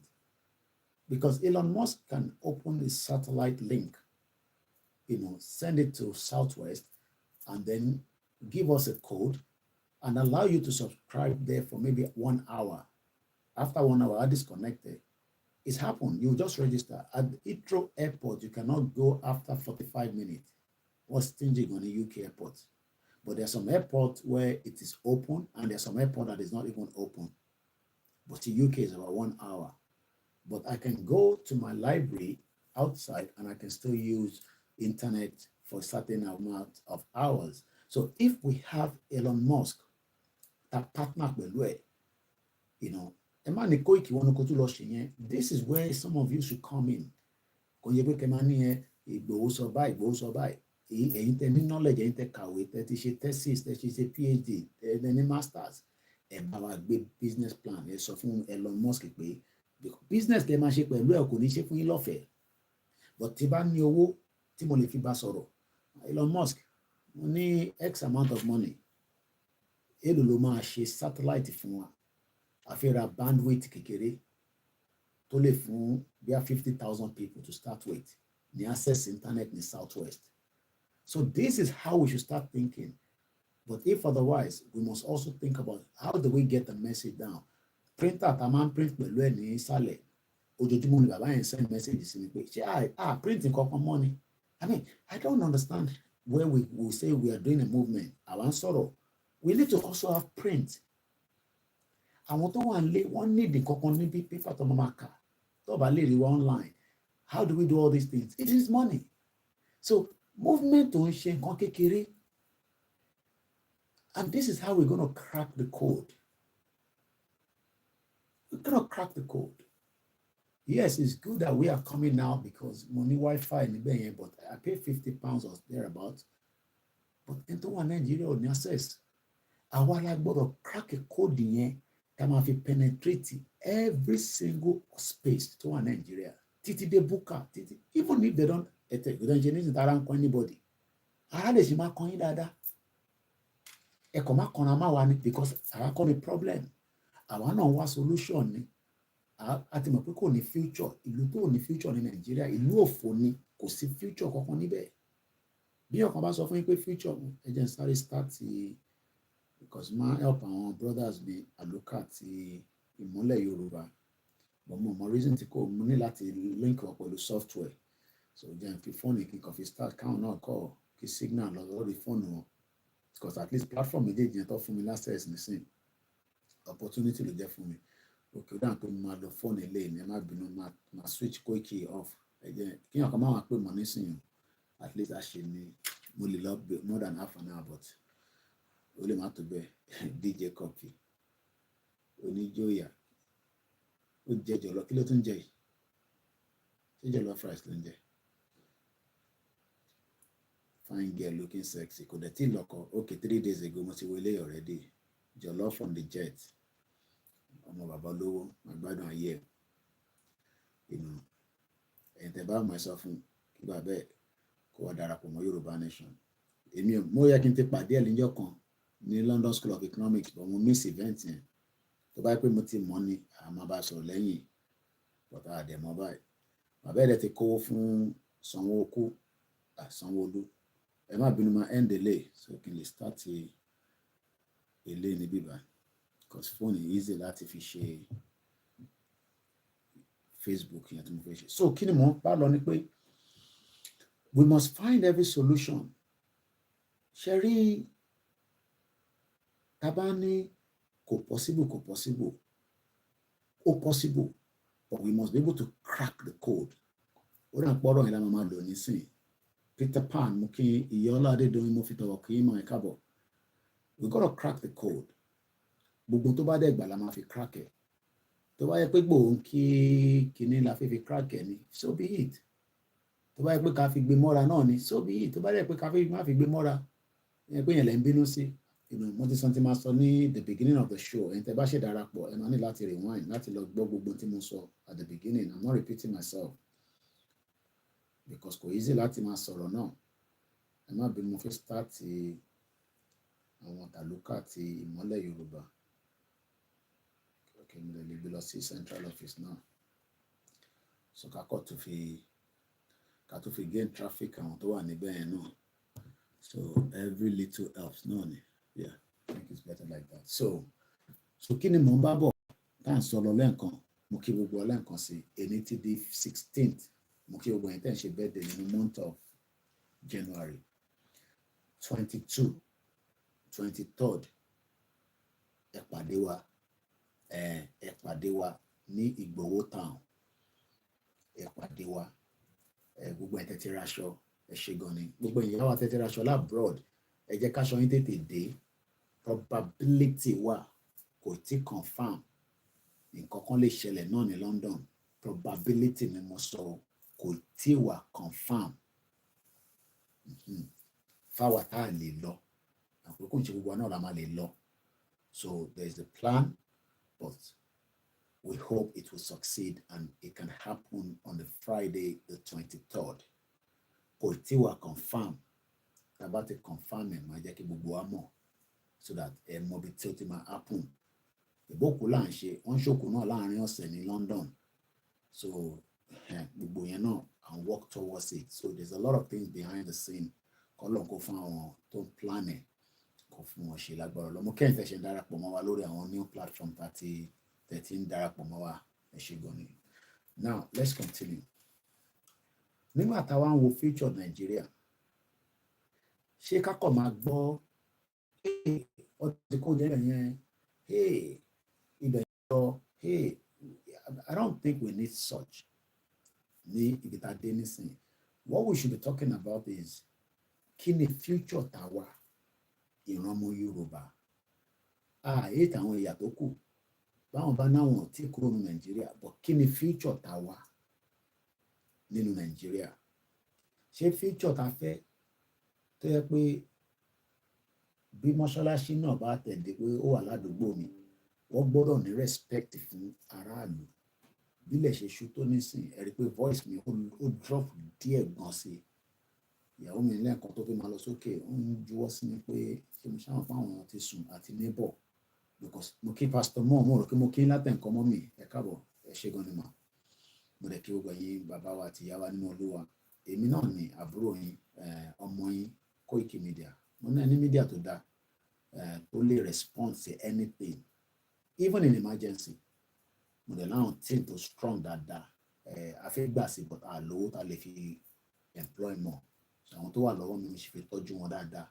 Mo dẹ̀ fẹ́ yẹ kó mọ̀ pé international platform ló ń bá ṣiṣẹ́ wọ́n gbọ́dọ̀ máa rí lára àwọn pé ọmọ Koiki ló ń lọ yẹn. So I'm just going to give us some of the updates from the sad news from Nigeria. Èmi ò ní good news láti mú fún yín láti Nigeria, okay? One good news lọ sórí other mainstream media in Nigeria. Nigeria inflation rises to 28.9% according to the National Bureau of Statistics. What does that mean for a layman? Owó la lè fi ṣàpèjúwe. So màá dẹ̀ lọ mú kọ̀ọ̀kan wá ní kitchen mi tó máa jẹ́ kó yé wa, because practical la máa ń dé pẹ̀lú lórí platform yìí. I like it theory rárá, practical ni. Owó ìlú mẹ́ta ló wà lọ́wọ́ mi. Mo ní dollar, mo ní naira, mo dẹ̀ ní pounds. Kì í ná naira ní UK, dẹ̀ naira ní America. That means pé whether o ní òun lọ sí America bó lọ. Ẹ bá lọ wo fídíò tí àwọn ọmọ mi ṣe ní Èkìtì, ìyá tí ìyẹn tẹ bí wọ́n ra nǹkan ọbẹ̀ ni ìyẹn bọ́ọ̀ mi tó ń bá wa ṣiṣẹ́ lẹ́kìtì. Ó ń ṣò tòmátò àtàtà yá 300 naira lọ́nà lé. Ó wá ń bi ìyá yẹn pé kí ló tó ṣe wọ́n. Ìyá yẹn ń sọ̀rọ̀ dọ́là. Ẹ wà pé normally rẹ̀ ká máa béèrè pé kí ni dọ́là ní ṣe pẹ̀lú ata tí yẹn máa fi ṣe bẹ̀. Lóòótọ́ safety domain. Only the truth is that there is no good news coming from Nigeria. Àwọn kan máa ń bú mi ní gbogbo lórí social media. Wọ́n ní bad news nìkan ni máa ń wá láti Nigeria. Mo ní tẹ́ bá fún mi ní good news, màá report ẹ̀. What we need to understand is that kí ló kọ́kọ́ fa inflation nílùú? About me if comment section. Can no log more, can tap brain yìí. Ẹ jẹ́ kí n lọ sórí Google kó lè help me. Kí là ń pè ní inflation?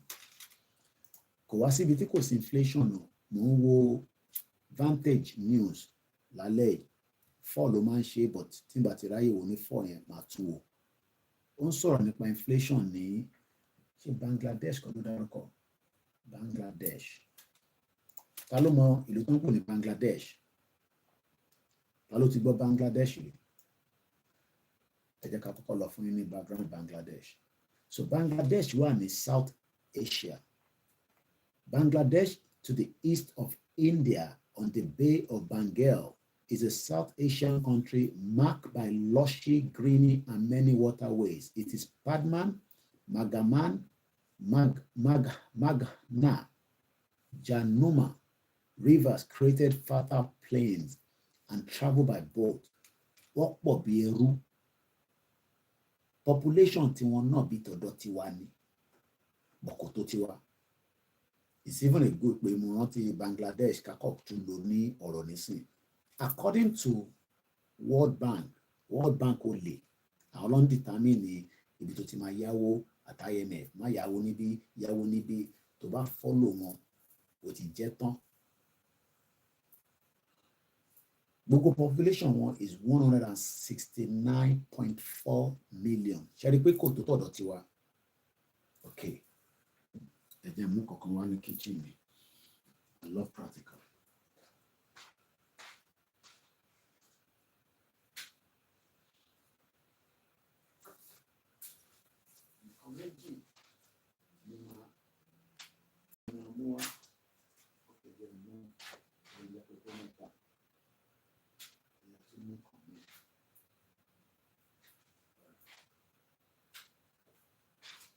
Ọ̀gẹ̀dẹ̀ tí mo rà a lè má jọ̀gẹ̀dẹ̀ nílùú yìí but ó wọ́n. Ọ̀gẹ̀dẹ̀ lélẹ̀, búrẹ́dì lélẹ̀. Mo fẹ́ polówó ẹ̀ nítorí wọ́n sanwó advert. Mo ṣe ń wo ọ̀fẹ́ tó bá mọ color code ẹ̀. Àwọn pé brand lèmi náà so wọ́n sanwó advert fún mi so I don't want to have to show them. Onions lélẹ̀ so ẹ jẹ́ kí méjèèjì lè wà lókè báyìí. Ẹ jẹ́ kó síwájú mi báyìí. Now, Nigeria is 200 million. We agreed, right? So that means pé a pọ̀ ju Bangladesh lọ. Kí ni inflation Bangladesh as at 2023? Bangladesh annual inflation rate ẹ mọ̀ pa ní 28 ní ti Nigeria. That means pé is 2 digits. 28. Kódà ó tún ní point gan 28.9.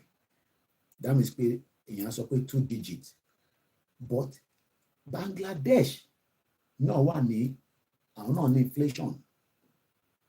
Ìyá mi pastor mọ̀ wọ́n ní tí unemployment bá pọ̀ ó máa ń mú inflation wá àti pé producing kankan ìyẹn náà wà important.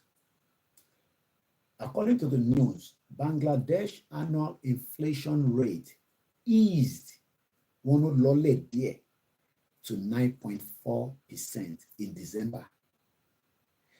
Ìyẹn a máa expect pé ṣèbó yẹ kí tiwọn náà tún lọ sókè ju tiwa lọ because tá bá wo population wọn àti tiwa 40 million ìyàtọ̀ tó wà níbẹ̀ from the previous 9.5, marking the lowest reading since April last year. Now,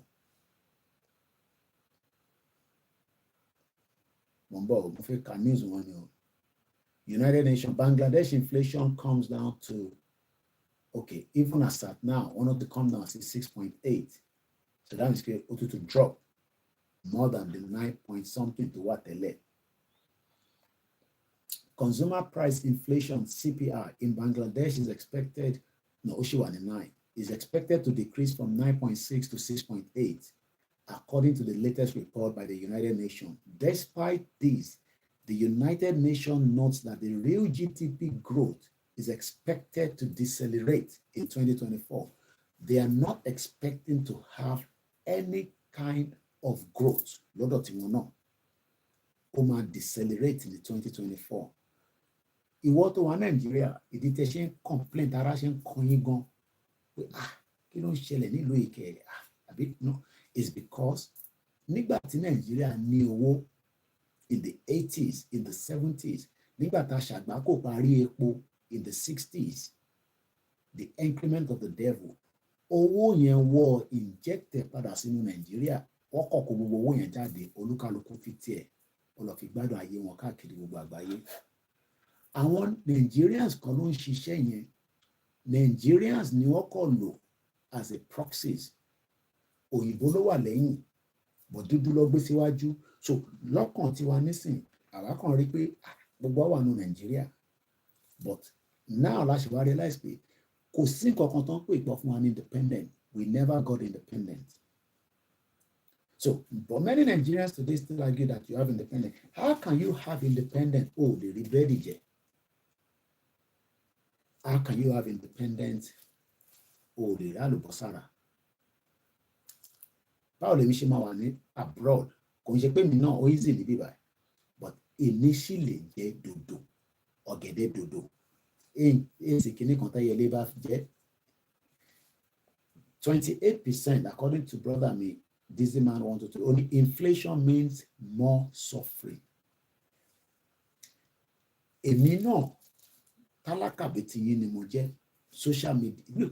Má jẹ́ kí nǹkan kan fún ẹ ní fàbùkù abroad tó o bá ti kọjá àyà rẹ̀ tó kọ̀ ra manage wà máa gbé níbí wà ra máa lọ máa fa gbòòrò wà máa ṣiṣẹ́. Ìwọ tó bá níwèé tó bá níwèé tó bá wọlé pè mí wà á lọ wá bó ṣe máa níwèé ni.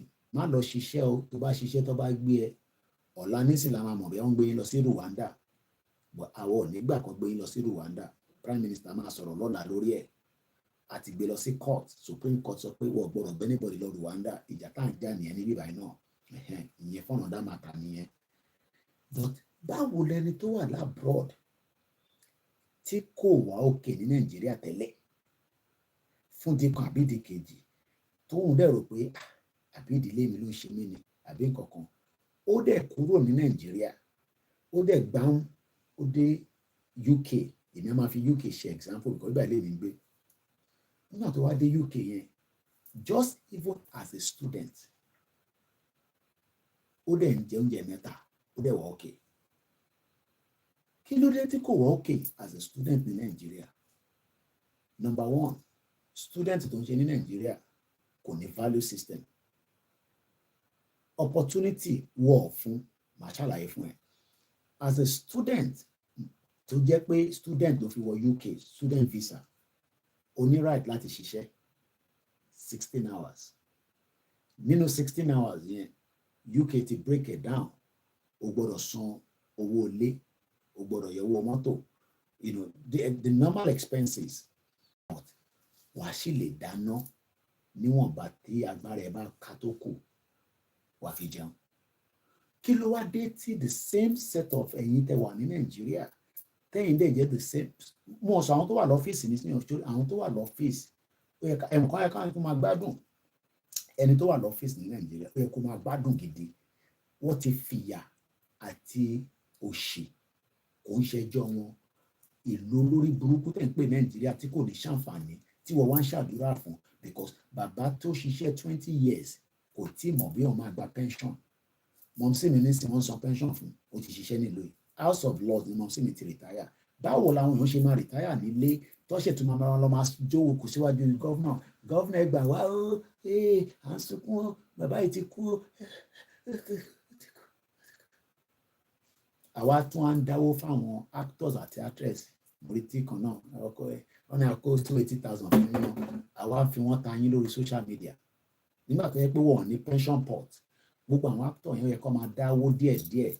Ṣé wọ́n that means pé àwọn èèyàn tẹ̀ sọ́kùn tẹ̀ ẹ̀kọ́ san tax rí gbogbo àwọn tó ń act film tá a ṣe ń dáwó fún ẹ bá wa kọ́lé fún wọn at their old age. Ẹ ó ní di mọ́tò ẹni tó ti ń lọ dẹ̀gẹ́dẹ̀gẹ́ aṣáàdúpẹ́ pé bàbá kan bá wọn ṣe ń ra mọ́tò fún ti gbogbo ẹ̀. Ṣé àwọn ò san tax fún gọ́ọ̀mẹ̀ntì ni? Mo béèrè lọ́wọ́ gbogbo náà ni. àwọn actors wa tá à ń dáwó fún lórí social media ṣé àwọn ọ̀sán tax wọ̀ gbogbo táà tó fi ń ṣeré yẹn tó ń ta movie fún wa tá à ń ra DVD tá à ń ra cassette tá à ń ra àwọn ọ̀sán tax they've never paid tax. Mo ní Nàìjíríà ló lórí burúkú ní ìlú tó ti irú àwọn yẹn nísìn àwọn bàbá tá a ṣe wọn á ń dáwó fún yẹn táwọn àtàwọn ní diaspora mo fún wọn ní $200 àtikọ́lẹ̀ ẹ ṣé gan àdúrà yẹn àgbà ẹ ṣé gan. Àwa la wá ṣe tó ń send owó sí wọn kó fi kọ́lé, àwa la ṣe ń send owó sí wọn kó fi ralẹ̀, kó fi ra mọ́tò, kó fi ránjẹ sílé. It shows that bastard country nílùú yẹn ló lórí burúkú because number one, this set of people should have planned their life.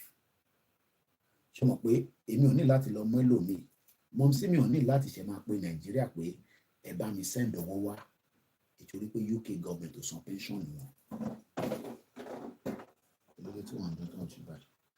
Mọ́mísí mi pẹ̀lú àwọn set wọn gbogbo wọn pátápátá bẹ́ẹ̀ àwọn calf sisters àwọn ìyá dáadáa àwọn ìyá lálùbáríkà àwọn tó wà ní church náà àwọn sí àwọn ìyá dáadáa àwọn tó wà ní sẹ̀lẹ̀ ànísẹ̀lẹ̀ náà àtàwọn aláwo tó ti ṣetán nílùú yìí tó ń san pension fún.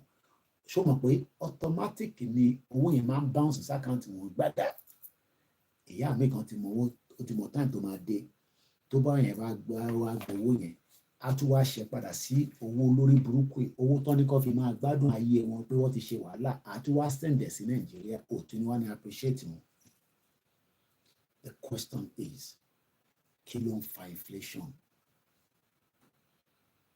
Lọ́kàn gbogbo wa nísìn àwa ń lọ church à ń lọ mọ́ṣáláṣí à ń ṣèṣẹ̀ṣe àwa fi ń sọ pé kí inflation wá sísàlẹ̀ ìrọ̀lẹ́ pa.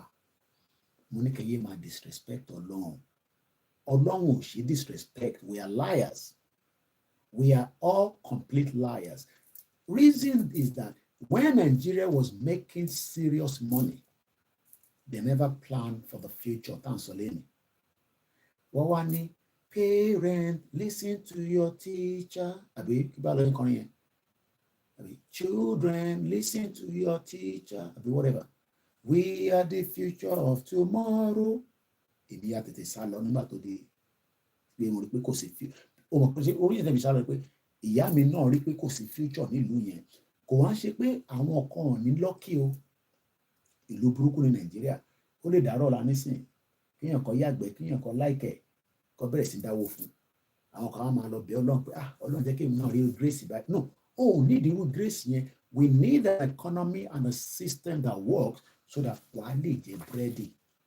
Kò tún ṣe búrẹ́dì lásán wàá torí nǹkan tó tún máa fi jẹ bomb pasta. Wàá sórí social media àwọn máa sọ fún àbá àwọn táwọn sọ. Mẹ́ta ni mo jẹ lẹ́yìn. Mẹ́ta.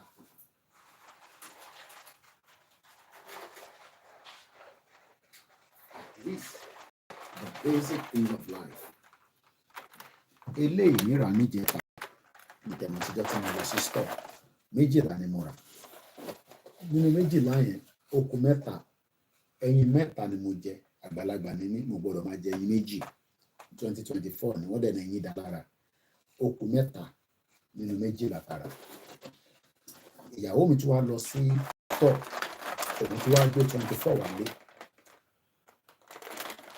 A ní láti jẹ olówó.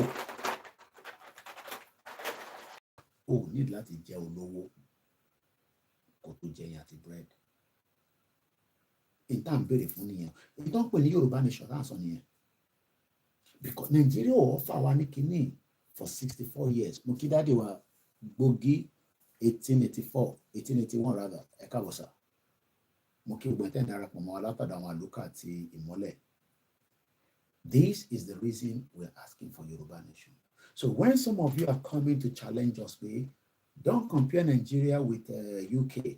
Don't compare. No, I should compare Nigeria with UK because Nigeria had all the money, but our Shell, our BP, our big industry, we want to pull out. Listen, nígbà táwọn náà ti wá rí pé ìlú yìí ti ń lọ, ó ti wọ red, ó ti wà ní cold red, ó wá bẹ̀rẹ̀ sí pull out.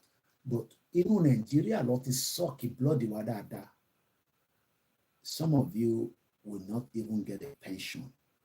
Fẹ́yìn tẹ́ ń ṣiṣẹ́ ní government offices láti private sí public láti government sí private rather.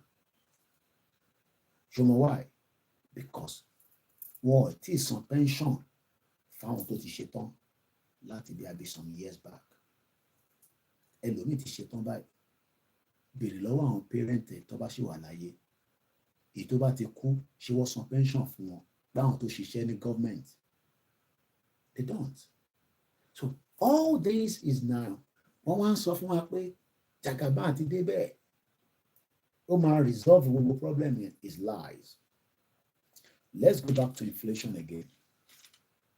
Ọ̀rọ̀ inflation la ṣe ń sọ. Àkọ́kọ́ lọ mú kí ni à ń pè ní inflation. Kí ni meaning inflation? The rate of increase in prices. Sórí owó tó ń wò yìí, pounds yìí, tí bá send the 10 pounds ẹ lọ́la, a fún ẹ ní give and take 16,000. Tí bá ní kò kàn ná lénìí pé kò fi jẹun, tó bá tún dọ̀la, wà tó expect pé kí n tún send ní. Inflation, the price of goods have gone up. It has gone up in UK, but it is still stable. Ẹlẹ́mánìyàn UK ní democracy tó dáa, but nílẹ̀ Yorùbá tẹ́lẹ̀ rí, àwa náà ní democracy tó dáa tó dé báwọn amúsùn lórí burúkú ìrọ̀lá gbogbo ẹ̀rọ. Because someone will always argue like that. Ẹni ẹ má compare UK pẹ̀lú Nàìjíríà. No, kò sí nǹkan kan tó ń jẹ́ Nàìjíríà rí. Ilẹ̀ Yorùbá ti ń run economy ẹ̀ kó tó dé báwọn amúnisìn dé tó dá gbogbo ẹ̀rọ. If they've left us without the change of borders, the 1884 Berlin Conference, the slave trade, the coup, kò sí coup kan tó ṣe ní Africa, mo kí àwa tó sìn 2020. Continuous increase in the cost of commodities, Benny. Ní Bangladesh, àlùbọ́sà wa wọ́n fà. Ṣẹ̀dá mọ̀ pé àlùbọ́sà àwọn wá tún wá export ẹ̀ lọ sí India. Àwọn náà, but a country that is 166 million or 64 kọ́lápé, their inflation is not even up to 10%. Ó ṣì wà under 1 digit. The most populous black nation, look, bó bá wọn kọ́ máa wọ African Cup, sórí gbogbo yẹn kọ́ là ń sọ. We are talking about the effect of the country on every single one of us àtàwa tá wà níta, because àwa táwa wà níta làwa ń supplement Nigeria. Tó bá ní kí diaspora tó wà níta for 1 month kó cut out owó tó ń send sílé. Bí a CNN ló máa kọ́ máa ṣó di òkú kan kó sílẹ̀ lẹ́nu gbogbo títì, because we are making every means to support our loved ones. Ẹni kan ló mọ̀, because a lè afford ká díjú, kò wá ń ṣe gbogbo ilẹ̀ wa ní èèyàn labroad. Ìyẹn lè mo ní dárúkọ ẹni yẹn. I'm gonna give a data. Èèyàn márùn ló fi kún ní data. Ó wá ní put your number out. Gbogbo comment yẹn pátá, everybody fi number síta. Number 1, mo kọ̀ pé risk. I mean, ìwé àwọn tá jẹ́ public figure, our mind. But ìwọ tó yẹ pé nọ́mbà ẹ̀ tí kò gbọdọ̀ sí níta, ìtorí 100 naira. Ẹ mọ̀ pé wọ́n á lọ wo èlò gan ni data tó ń rà fáwọn èèyàn. Mo á rí pé gbogbo tó rà kò tẹ̀ tó 1,000 naira. But it means a lot to the person in Nigeria, because èmi náà ti pè yàn rí tí mo ní ẹ ní data ní 100 naira wọn ò lè ra o. 100 naira. Fáwọn táwa labroad is nothing. But ẹni tó wà nílé, it's a lot, because èlò ni salary ẹni tó wà ní Nigeria. Salary tó ń san fún yín kò reflect the true picture of ìlú òṣèlú wèrè yẹn, but àwọn tó jẹ́ olóṣèlú àwọn ò sọ pé salary tí wọ́n kò reflect in Nigeria, because they are living larger than the system tí gbogbo àjọ wà nínú ẹ̀. Okay, níbí bá nísìn MP, member of parliament, I have 6 minutes, so I'm going to Iwasile in 32 time. We will continue these later, maybe tomorrow again, God willing, if otherwise. Just put the notification bell. For now, I don't have a time that I come out. You might not see me on the Star Radio because I'm doing some project behind the scene. So for now, you might not see me on the Star Radio network for the time being. So and again in the morning, I don't know how things will work. So a support work, can stabilize, can work, need to work. So when some of you, we are here every day explaining the true picture of Nigeria. Nigeria, then you can't really pay. Okay, they will be doing very well, but ìwọ tó ń wo bọ́ọ̀lù yẹn àti ìwọ tó ń wò mí ṣé wà okay? You are not. That is the true picture of Nigeria. Nigeria had the money in the 80s. Tabate náà lówó pé àtẹ̀gbọ́ 80s yẹn rí ẹ̀mọ́ pa àmọ́ owó tó ń ná nígbà yẹn. Ilé ayé ní kò tí pé 10 years la gbọ́ pé gbogbo owó Abacha tí ó jí kúrò ní Nàìjíríà ó fẹ́ tó $5 billion. Ìyá mi tó sì ní, imagine a banker with 15 years experience still earn less than $100. Ọmọ kan tẹ̀ kú ní Kòròdú kọ́nà bá wà fọ́nrún kẹ́ ó mu sniper ni ó páì ọ̀nà pípa ilẹ̀ máa ń sọ ní Nàìjíríà. Eunice, oh, thank you. I missed your own program as well. Mo tètè rí message yẹn, my beautiful sister from the Biafra side. Thank you so much. The fire gone in the beginning of the program, the first 1 hour. You have to rewind it back. The gbàsí fún gbogbo wọn, gbàsí fún àwọn ọmọ Ìgbò náà, gbàsí fún Yorùbá, gbogbo àwọn tó ń sọ̀rọ̀ Ìgbò káàkiri yẹn. You will enjoy it when you rewind back after this program ends in the next 4 minutes. So, what we are saying is that Nigeria had the money, massive money. Don't be fooled that Nigeria doesn't have money. It has bastard money. Billions, could I think about trillions. Sometimes I don't want to believe the trillions. Because now with trillions in per day, but you'll be surprised that people are stealing money. But let's even forget about all that. Abacha stole about $5 billion. I mean, I don't think some of you know what that means. This money that even came back to Nigeria, whatever it was, whether the 3 billion came back, I don't know, because they might tell us all the money came back. Even all the money that came back, do you know that it was never used? Circulate missing. Femi Gbajabiamila, Owo COVID palliative, or sign 3 billion jade. We call official verification. This is money that was meant to use for the COVID palliatives. The money ended up being used for a different project. The question to many Nigerians is, what future do you want? And how soon do you want that future?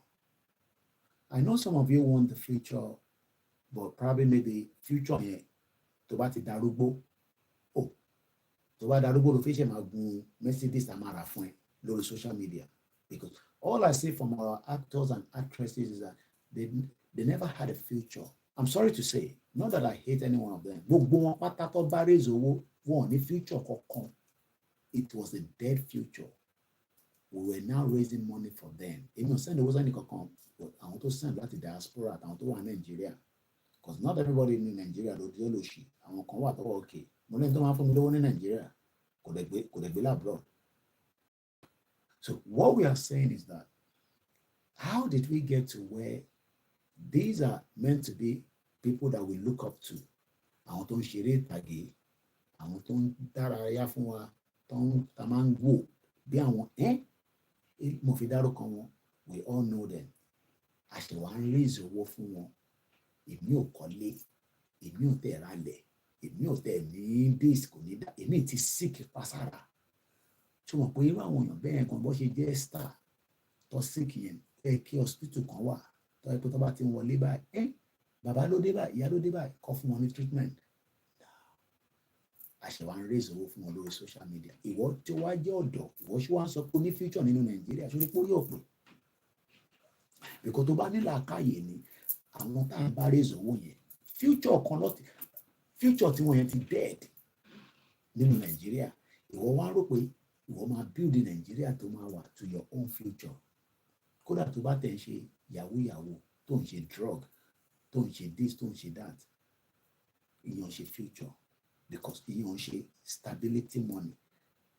Crime, it will catch up on you one day and we will lock you up even in the Nigerian prison.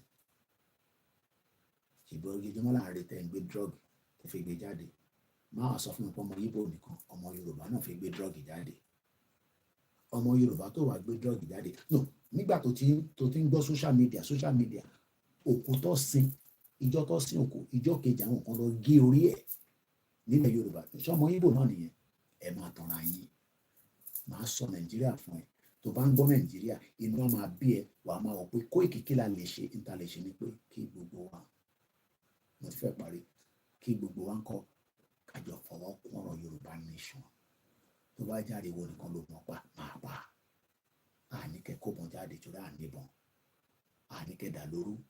Tó bá dé stage kan, àti ìbọn àti dà lóru, gbogbo ẹ̀ ló máa jáde. Àìtí dé stage yẹn mú sọ́lá náà. Àìtí dé stage afẹ́ kó bọ́n síta. But tó bá ti dé stage yẹn, ó lè jẹ́ 10 years, ó lè jẹ́ 4 years, ó lè jẹ́ 3. But stage tá wà nísìn, stage sọ̀rọ̀ sókè. No gree for any bastard politician nínú ọdún yìí. Tó lórí burúkú ní gbogbo wọn. Látòkè délẹ̀ àtọbìnrin àtàrúgbó tó wà nù wọn, they are bastard because wọ́n ti báyé jẹ́. Àwọn ló ń ṣiṣẹ́ fáwọn òyìnbó tó fi fìyà jẹ wá. Mo kí gbogbo wa lẹ́ǹkan sí. Mo kí ọmọdé, mo kí àgbàlagbà. Ó rán yàn lá máa sùn. Tó bá tó dọ̀la, tàbá lè mẹ́kẹ̀. Tábà ti lè mẹ́kẹ̀, ẹ ṣáà máa tẹ̀lé wa lórí community YouTube. Ẹ máa bá wa pín ètò yẹn. Tó bá ní Nàìjíríà máa dà. Bí àǹtí church ẹ̀ sọ fún ẹnìyẹn. Ọmọ, no gree for your church o. Tó bá ní Nàìjíríà máa dà. Bí àǹtí mọ́ṣáláṣí sọ. Èmi náà máa ń wo mo àwọn pastor yẹn. Mo ní kan tó yẹ pé mo like. A máa ń gbọ́nu lé wa dáadáa. Mo dẹ̀ láwọn àfáà tí mò ń tẹ̀lé. Mo dẹ̀ láwọn babaláwo. Mẹ́ta lè mi ṣe. Ọmọ èṣù ni mí, ọmọ Jésù ni mí, ọmọ ànábì ni mí. Ọ̀rọ̀ yẹn kọ́ mi gbé dání o. No gree for anybody. Àti wá ń raise owó fún terrorist lórí social media. Orí gbogbo ọ̀pẹ pátápátá. Ní Nàìjíríà, à ń raise owó fún terrorist lórí social media. Medulla blagata gbogbo wa. Tó bá yá àwọn tá máa ṣe. Mo kí ẹ just reason. Ọláyọ̀mí Kóìkì lèmi ń jẹ́. Mo kí gbogbo wa lẹ́ǹkan sí.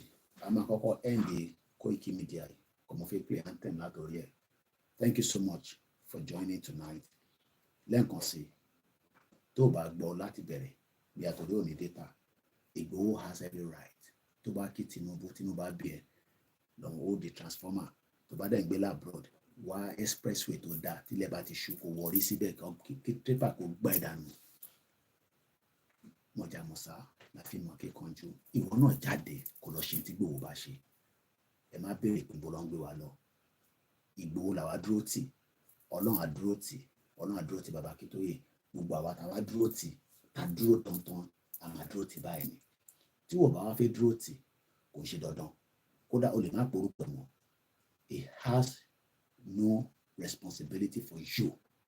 Ìwọ ni kò hold responsibility fún láyé tiẹ̀ àtàwọn family tiẹ̀. Thank you so much. Good night.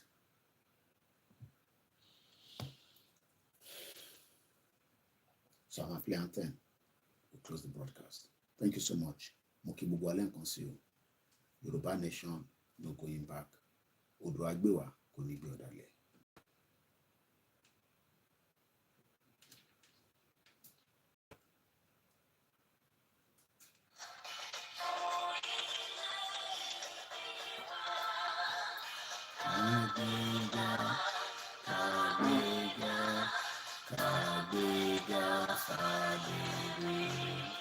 Thank you all the Biafra.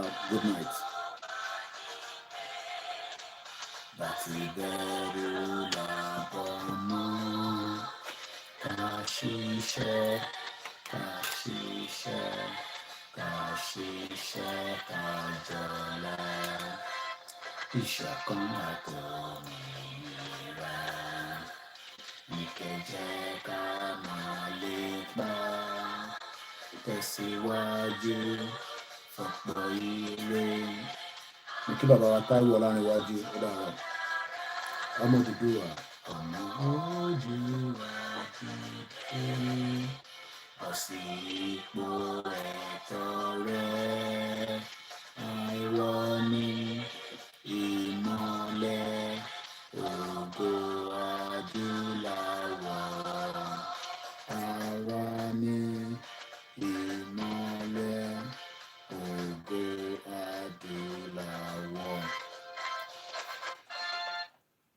ẹni tá bá dárúkọ ẹ má fi ṣèbínú rárá kò ṣe pé àrí bí ẹ comment mi.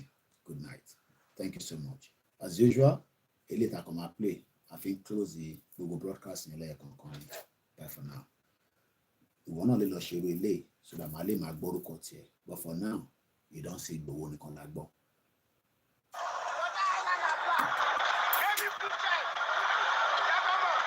Come on, you don't see Igboho.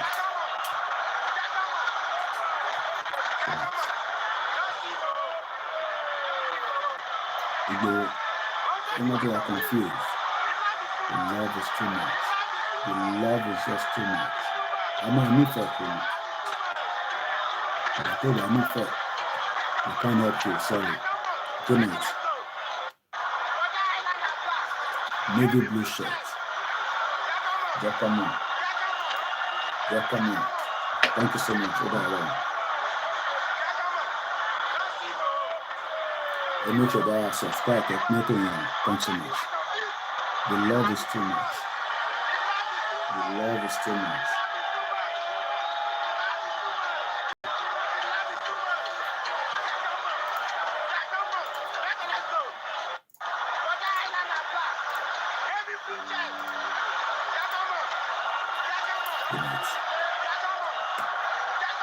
Good night. Eunice, good night. Thanks so much. All hail Biafra. Good night. Pastor Mo. Good night, Grandma. Good night, everybody. Sweet dreams.